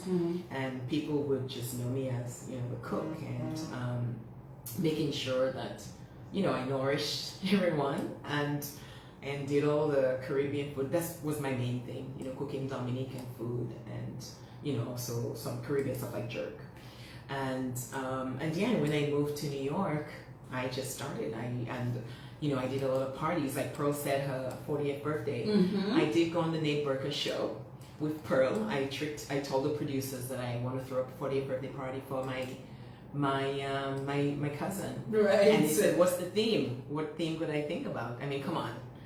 Some people do pink, some people do flowers, Hawaii, or whatever it is. I said, the theme is Dominica. Because I knew that we would be given the spotlight for that period of time in prime time, so I could highlight Dominica. So they went all out. They got some cake from Dominica, they got matador, and this was a big show. It was on ABC. Yeah, it was ABC. And he was Haute Pearl's protege. So he did the show, and he also wanted to come to Dominica to do a week event. And I went through many loops. I emailed a lot of folks. And it never happened. It never happened. And it would have been really good for Dominica, for him to have his show in Dominica, to be able to highlight Dominica and give us, the exposure that we needed at that time. So yeah, so that's what, What do you enjoy making? I really enjoy cooking. I mean, my comfort foods, I love, like my sister Maureen said, dabwe pois and gel cochon or lache cochon. I love that a lot. And now I've fallen in love a lot more with callaloo because I can get crabs wrong season, which I feel here is, we need to get to a point where we're able to also have those ingredients available, so we can definitely do a lot more of our authentic Dominican cuisine year round.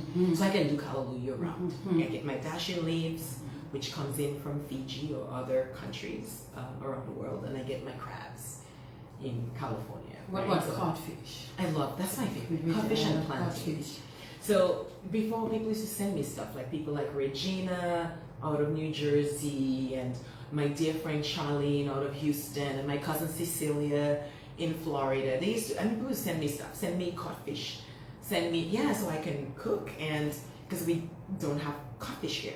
But lately I found this Mexican store that sells the big chunk of codfish we used to. You go, girl. I was like, hallelujah. I'm in heaven. Yeah. So I love to cook codfish, and I do it with turmeric, which is not very typical. But I remember when I used to go to Bald Heads and get that, and that feeling that used to create in you of that bread, that nice, delicious, soft bread. You know, you can't forget those type of tastes, you know. So I love that. I love plantains. I love them green or I love them ripe. And I love avocados. So I was about to say, yes. What about the avocados? Yes, I love avocado prepared so many different ways. I love it, you know, in guacamole. I love it just eating avocado. And in California, we grow avocados, so we get a lot of it. It's in abundance. And I also wish that we could grow avocados year round in Dominica, like use species or use different types, different variants that bear off season. So when what bear during our off season, so you can have a supply to help with the demand. Right. The presentations. Yes. What inspires you? How did you get to where you are now? Yes. That when we see these, it's like, oh, let's just take that off the computer or the phone. I think what it is a combination of things. I mean, being creative, you know, I mean, they gave me that label, so I'm going to own it. You better. And, you know, having that eye for detail and having that eye for balance and what looks right, I think that helps. But also, I think just the food determine what I'm going to do with it, you know. So if I'm able to do plantain cups, for instance, because I love doing plantain cups, then it's not likely that I would just put it up, you know, then I have to create space for it and give it, I like to give my food a stage for them to be able to shine. So everything has its moment, you know. I love my avocados, I love creating, you know, and I didn't, you know, invent the way I do my avocados, but I really enjoy presenting it in a way that makes it very eye-catching and, you know, make you like, you know, you see that my mom used to say, you eat with your eyes first. That's it. So, you know, when she did her presentation of her vegetables, it was amazing, you know. And I think just doing the Madeleine or the Magdalene flair really helped a lot. And also the dishes, like when I bring a dish, it could be perhaps a calabash bowl or, you know, a coconut, you know, anything here in Dominica we can do, like for instance banana leaves, right? That determines what I'm going to put on it, you know. So the dish determines, if it's a long dish, then you know you can't put certain foods in it. So it has to have a balance. You have to have that balance with the food and the platter, or what is going to be presented in. So I enjoy doing that, and I think this is one of those outlets that I have. It gives me the opportunity to kind of decompress and just, it's very therapeutic, you know, going through that process. I really, I do enjoy it. What are you doing with this, Mayma? I know you have a specific page. What's it called? Gourmet. Dominica Gourmet. I know you sell dishes and that kind of thing. Tell me what you're doing with this. Yeah, so when I first started this, I didn't really start to do this. Right? I was in the Dominica food group, and I enjoyed being in the food group. And I have a lot of friends, you know, in the food group. People that I don't know personally, but in my mind, they're a friend in my head, you know. So I meet a lot of folks through there, you know. So I, like everyone during the pandemic, I needed an outlet. I needed something, and I gravitated towards what I know best: my food, my comfort, you know, my Dominican food. So I started doing that, and I just felt like, wow, this is such a great opportunity, because people started liking, like my cousin Dion who spoke, she's like, oh my god, you know, you know, like everybody, you know, everyone just, and I was like, I just put it on a plate, you know what I mean? Because like Pro said, I used to do that. That's my home in New York, and I would just put it on a plate. But but people started saying, oh, it's beautiful, it's a great way to elevate Dominican. So I'm very strategic in the foods that I display. I try to promote our foods. Yes. Because I know that I travel a lot, you know, also. So I see what other people are doing in those countries. Like at Christmas, I was in Fiji, and I have been to an island that is going to be disappearing soon, the Maldives. I celebrate my 18th anniversary there. And I went to a restaurant that was on the water, 20 feet on the water. but it's a 5-star Michelin star restaurant, you know. And what they use the environment. They use shells, they use stones to present their foods. And I was like, oh, you know, in Dominica, we have so much potential because we do have good food. I have to tell you, I have been around the country, and I have to tell you one thing that's consistent is our quality of our foods. I have never, I mean, I've been to Jamaica, I've been, you know, the Caribbean islands, and I have to tell Dominican foods are fresh and flavorful and just very, I think we prepare our food with love, and it shows with love, you know? And I just realized that, you know, in presenting the food and in doing that and elevating our cuisine would help inspire folks here also, because people travel for food. Like, I'm a foodie. When I see a restaurant, like I said, I gotta go to that hotel so I can go to that restaurant that's 20 feet on the water, and I make sure we went there to experience that food. Do you know what I mean? So people have signature foods wherever. Like I went to Puerto Rico and they have mofongo, and I had to experience that, right? Because it's like something that, well, somebody told me, this girl Massicot-Raphael, who we used to stay together and go to when I stayed in Upper Goodwill. But yeah, she said, you have to try the mofongo. But I went and I had the mofongo, and I was like, wow. So every area around the country, around the world, have their signature dishes. And I felt like, Dominica, I mean, we have good food. Let's just elevate our food, you know? So people, even the U.S. Embassy, recognize that Dominica, you know, we have great food, and they tap me for quite a few projects I do. Oh. Yeah, I talk about food. Christmas in Dominica was one of the shows I did, and recently I did something about Black health. But, you know, I like to promote our food. I like to promote our country. It's not the first time, I mean, that I've promoted Dominica and try my best to get us out there. And if we can do it through food, because food is a big part of tourism, you know, and, you know, the expectation of the traveler and the experience have to align. And now that we're opening our markets to the world, I think it's a great time to inspire folks and be inspired, because even in the Dominican food group I'm always inspired by people. You know, people posting those original, like I saw someone posted Fashing 2 weeks ago, and I was like, oh my God. And I'm badly in there. And then, well, you know, and then I have to go to my dad. My dad said, you know, he's going to get me Fashing. You got your Fashing. You know? But remember, you're doing a very, very good job with this. And I think people love, I mean, when we see the food, I love to cook myself, you know. I don't take it to the level that you do in terms of all of these beautiful presentations. And, you know, I'm closing my eyes because I'm just picturing some of what I've seen from you. And I really hope that you can even take it even further. Oh, yeah. I forgot to mention to you that in the fall, fingers crossed, you know, God's willing, I'm launching a Dominica cookbook. It's going to be a coffee table book. Yes. You know, something that people can look at and look at beautiful pictures and look at our foods. Yes. And, you know, just put it on blast. Looking forward to that. Looking forward to that, Mayma. So we love your food. A few things we still need to talk about. We talk about you being a food artist. Well, that's the presentations, you know, that we spoke about. We already mentioned you loving to travel. What are some of the interesting places you've been to? Yes, like you mentioned Maldives. Yeah, Maldives. I went to Mauritius, which is really nice. It's out in the Indian Ocean. I've also been to South Africa. South Africa? Yes, went there. It was very inspiring. I've been to Tanzania. I did a safari tour there with my good friend from university. I also went to Zanzibar, which is a really nice island. Reminds me of Dominica a lot. Wow. I've been to Bali in Indonesia. Oh my goodness. Really nice. You're a well-traveled sister. No, and you know, I've been to a few other places in Europe, but I love to travel to islands. And I mean, there are so many, you know, that I have been to that I really enjoy.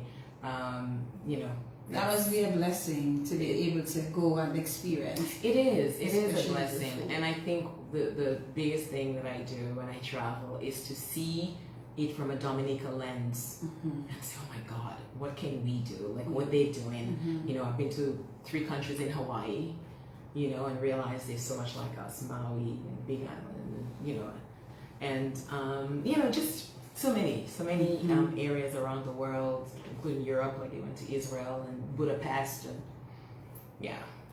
Amazing. Yeah. This is just incredible. What have you authored? I authored 2 children's picture books, and okay. Yes. Yeah, sorry. 2 children. Yeah, sorry. I was really inspired by my daughter Reagan. My first children's picture book. It's called "I Love the Skin I'm In." She was asking about, she was drawing, and of course she's the ultimate artist. She was drawing and trying to say, she asked, why is her skin brown? So, especially we lived in an area that's predominantly, folks don't look like. So that inspired me to write a book, because I feel like kids learn a lot from reading and they internalize things. So I wanted to make sure that it was in a book that she did not only have those questions, but I'm sure there were thousands of other kids who want to understand, right? And the goal of the book was to let kids know that it doesn't matter what they look like on the outside. What truly matters is what's on the inside. Agreed. And I think that when Dr. Martin Luther King said, that he's not, he hoped that his kids will not be judged by the color of the skin, but the content of the character. I knew that, I wanted my kids to know it's truly what comes from within. So I did that book, and then the other book is a book that didn't go over too well with a lot of folks. It's an anti-bullying book, and it's called Danny Trample for School President ? And supposedly it represented someone who was in politics who wasn't a nice person, with the name DT, Danny Trample. So, but it was a great story. I didn't even put Dominica in there. We had a Dominica. There was a huge international festival, and Dominica's flag is prominently displayed in the book. So yeah. So let us go back now, Mayma, to what is Mayma up to now? Where are you? What are you doing? Tell us about this meta connection and all of that. Talk to us. Oh, yes. Sure. So currently, I'm going to my 4th year as a content designer at Meta, which is formerly Facebook. Right. So as a content designer, that includes writing, editing, creating, designing, optimizing the content that allows our products to humanize our product. So we have WhatsApp, we have Instagram, Facebook, of course, Oculus, Portal. So, we help the experience that users go through. So we do product name, we do product flow. So when you go into your Instagram account or your Facebook account and you're logging in, most likely a content designer created that flow to help you go from one point to the next. I see. I work in notifications. I'm in the notifications team. So all the birthday reminders you get, that comes from me. The comments you make on posts, that comes from me. The links you share and someone gets an email or notification, that comes from me and my team. So I write the content for that. And I also review and approve all emails company-wide that's from Facebook. That's going to user facing. I see. So I write the standards for the emails, like what our emails should look like no punctuation in the subject line and stuff like that. Oh my God, I'm proud to know you. Yeah. So I write and I enforce the standards as well. All right. In our review platform. I love this, Mayma. I love this. I mean, this is an incredible opportunity. Yeah. And I'm sure you love it. I love my work. I love my job. And the good thing about working at Facebook is that it gives me, Meta, the freedom to do so much more. That's why I'm able to be here in Dominica, because they're so supportive. I can just take PTO or do, I think I might be working a day next week when I go back home, but it's so supportive. And Facebook is one of those companies that support a lot of small businesses and people who are trying to raise funds for whatever, initiative or programs they have. And most recently, before the pandemic, I was in Puerto Rico. I tried to get to some Dominican companies. I tagged a few people like Felix Augustine, Emil DePuta, my cousin, and all those other folks to see if we can. They were having an event in Puerto Rico, which is Facebook was sponsoring the Startup Lab, and because I was a co-founder of a tech startup, I was able to be a mentor for a Jamaican team. And I really wanted some Dominican companies to apply for this funding. So what happened? Nobody responded. I was trying to get people. Oh my goodness. I said, you know, missed opportunity. Yeah, and there were 100 companies and we had to choose 10 companies. I mentored that one from Jamaica, hacker development or something, that's what it was called. And they did pretty well, you know, and they're a nearshore development company, and I helped them because I do SEO, build a website. I started doing websites when I first did Tigo Reunion. Okay. So I built, I helped them get optimized because I did blogs and I know how to optimize websites. So I did that with them and just got them to be on Google's first page, you know, to get them ranked high. And I helped them through the process of, you know, how you go to investor meetings, on how to get funding and how to be able to reach the right clientele and what keywords we should use for that. Girl, you're awesome. Yeah, so we are proud. We are proud that you are Dominican, Mayma, and we are very, very proud of you. And we definitely want you to know that. It's 6 minutes past 10. Oh my! I didn't bring my cord for my phone, so we're down to about maybe 12% or so. So we're gonna get a couple of the other shorter voice notes, and then we're gonna get ready to wrap it up. So start formulating your wrap up in your head. Yes, Mayma?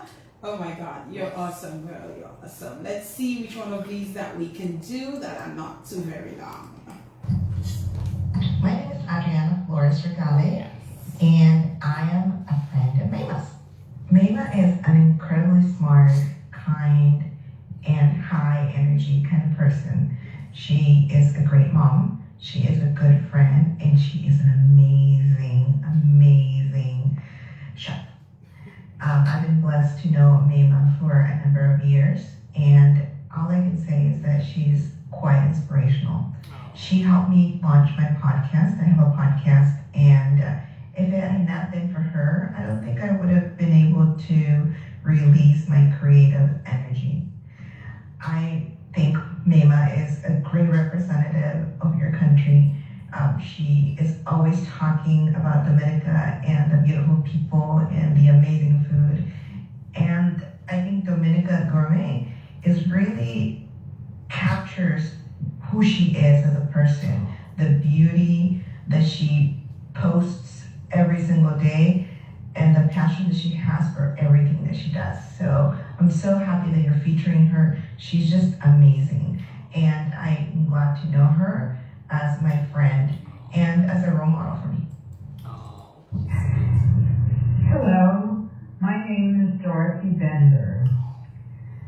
We were so delighted to see Michelle and Barack Obama at our neighborhood party 7 years ago.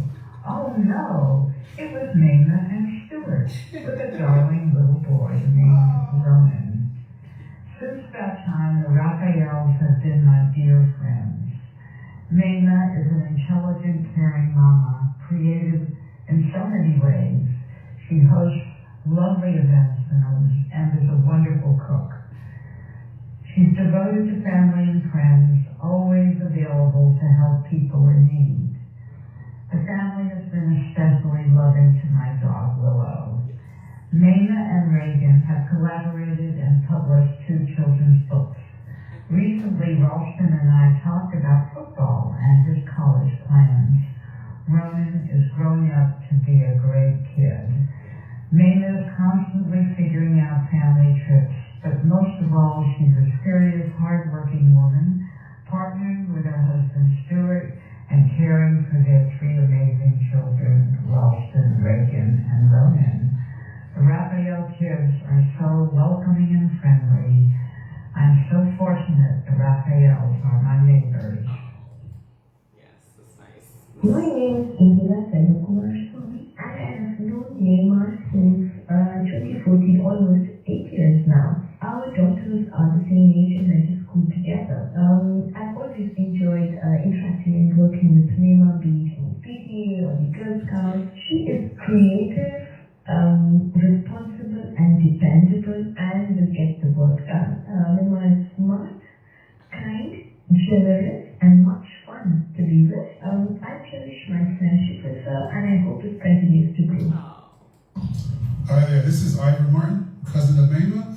I just want to say Mayma embodies the modern superwoman. She's a mom, she's a wife, she's a entrepreneur, she's a worker, she's a coach, she's everything you can think of a woman does, and she does it all and some. So bottoms up and glasses up. Cheers, Mayma.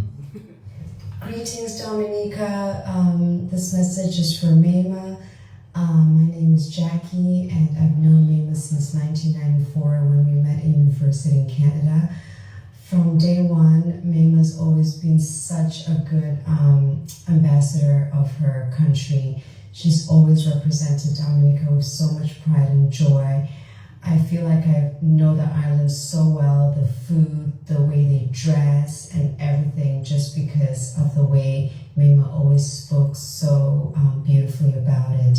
Keep doing what you do, Mayma. Keep representing. Hi, Auntie Mayma. This is your nephew, Joshi. I just want to let you know how much I love you and how proud I am to call you my auntie. Have fun on the show and have fun in Dominica as well. Love you. Hello, my name is Kathleen Wolf. I live in Brooklyn, New York, a transplant from Wisconsin, and I am here to speak about my dear friend, Massicot-Raphael. Mayma is a can-do woman. I have been impressed with her optimistic spirit since day one when I met her at a wedding expo in March of 2001 and hired her to do my wedding invitations. Over the past 21 years, I have been lucky enough to taste her amazing cooking on numerous occasions. I not only love how delicious it is, but also her natural sense of style in her presentation of her food. Go, Mayma, go! Hello, I'm Ted Parker. Hi, I'm Paige Parker, and we have been friends of Massicot-Raphael for a quarter of a century. We had the privilege, is that someone going on? We had the privilege of meeting her and her husband Stu when they stopped by our store in Mojave Lakes, New York, and just hung around and waited till we were by ourselves so they could approach us and talk to us about starting their own business. Our store was in Natural Market where we sold vitamins and supplements. They just happened to walk in one day, and it was awesome to meet them. Yeah, and it was really love at first sight. We connected immediately, because we're from the islands as well. I'm Jamaican, and yeah, and I think that there's some symmetry, alignment, just reciprocity in our work ethics, and we just saw, how hard Mayma works and how what a force she is. She decided, to open up a paper store, a papery, where she did custom invitations. She ended up doing our wedding invitations with her, were absolutely stunning. And she just puts 150% in everything she does. And our kids, grew up together. We all have teenagers now, college-bound kids. And this was before we met, before either of us had anything. Right. And they decided to take a leap of faith and move to California, the West. That's probably about 7 or 8 years ago. And of course, we miss them terribly, but whenever we're on the West Coast, we see them and vice versa. And occasionally, her career has taken her to the ranks at Facebook, where she is doing some amazing things with AI and having the kind of a life. And we wish her all the best always, and we're going to be friends till the end. Live your best life, Mayma. Bye. Alright. I'm going to try to just play a bit of this last one, and then we wrap it up. Okay. Only been a very short time since I personally met Mayma. She has won to my heart because everything she does is truly magical. Mayma is gifted and talented, not only with her cooking, but she is a very creative, kind, and a generous person. And may I also add, a perfectionist. It was my birthday last year, and Mayma made it extra special. She cooked up a storm. The decor was warm and inviting. She invited a few friends to come dine with us. Everything on the menu was spectacular. Mayma stepped away from the dining table and came back within 30 minutes with a birthday cake she had just baked. It was a Guinness chocolate cake with silk chocolate ganache, topped with raspberries and powdered sugar. All right, I really can't play all of this because we're down to 5% on Wow. the but Jill is gonna send all of them to you. I can't believe you. Yes, Jill is the real MVP here. Oh You know, I have to give that to her. I mean, it was like when I started seeing so many, I was like, oh my God, Jill, what are we gonna do? But you know, I think it was all worth it, and I think you deserve all of it. Oh, wow. There's a lot of people who admire you, appreciate you, and love you out there. And I want you to know that. You know, I had to try my best to see as many of them that I could play tonight for you. I want you to leave here tonight feeling really special. I mean, I know you already are special, but you know, just to know that all of these people, they care about you, they think about you, even if you're not close to them, you know, in close proximity to them, in physically, but.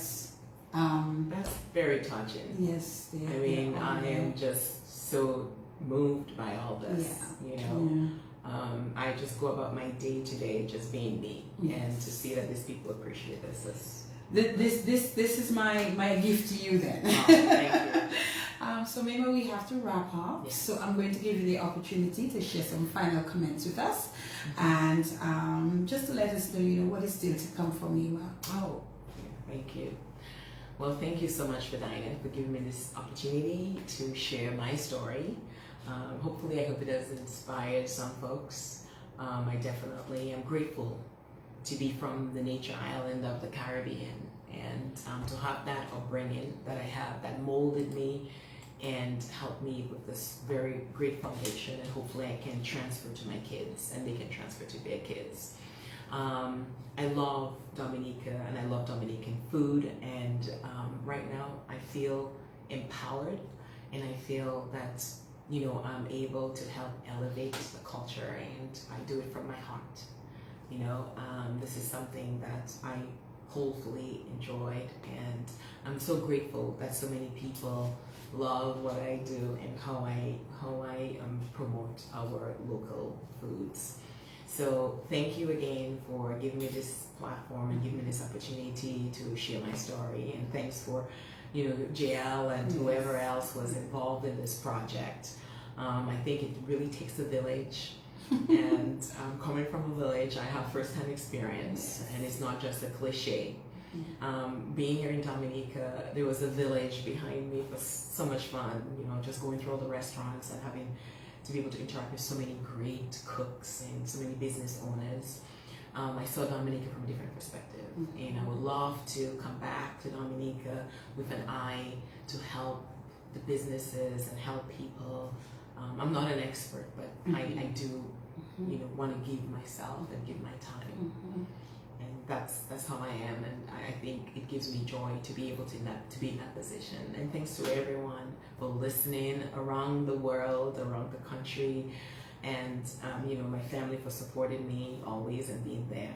Thanks to my friends and everyone, and yeah, I'm just so grateful. I'm overwhelmed with joy. And I also want to say thank you to you for the gift that you brought to me. I'm really going to appreciate this. So thank you so much for that. I love it. So thank you so much for that, Mayma. Mayma, again, you got quite comfortable. I hope you know that. I did. You realize you crossed your legs at one point in time. That's how comfortable you were. Yeah, I was very nervous. I got a lot of talk from people like JL and others. you know, Emil this afternoon, and a few other people who said, just don't worry. Bernadette, everybody said, you know, my dressmaker, who I love a lot, my Dominican dressmaker. She was like, and Jessia, who, yeah, they're like, don't worry, JL doesn't bite. She'll be good to you. But Fedina doesn't bite. I'm sorry, Fedina, I'm saying JL. Yeah, they said Fedina doesn't bite. Absolutely. So, yeah, not. so Jessamine, I have no bite marks. No, you're good. You're good. You're going back to stew in perfect condition. That's great. Yeah, thank you. That is how we wrap it up on the In the Spotlight radio show for tonight. It was such a pleasure to have Mayma on the program. Thank you, Mayma. We should be getting our dinner from Old Stone, so thank you, Steve and company, for always supporting us with that. Don't forget Callaloo Thursday, Roti Thursdays. Callaloo. Mayma put Callaloo in my head. But thank you guys for listening. Thank you for sticking around with us. Thank you for choosing us tonight. Well, we will not be back here next week Monday, because I think next week Monday is a holiday. So we will not be here next week Monday, but we should be back the following Monday, God willing. If showing works with me, then we can probably get one of our nice repeats and put in place for you next week Monday. So Mayma, my darling, enjoy your rest, the rest of your time home, because this is still home. Yes, it is. Enjoy the rest of your time home, and travel back safely. And please give our love to all of your family when you get back. Absolutely. Thank you again for joining us on the program tonight. Thank you for having me.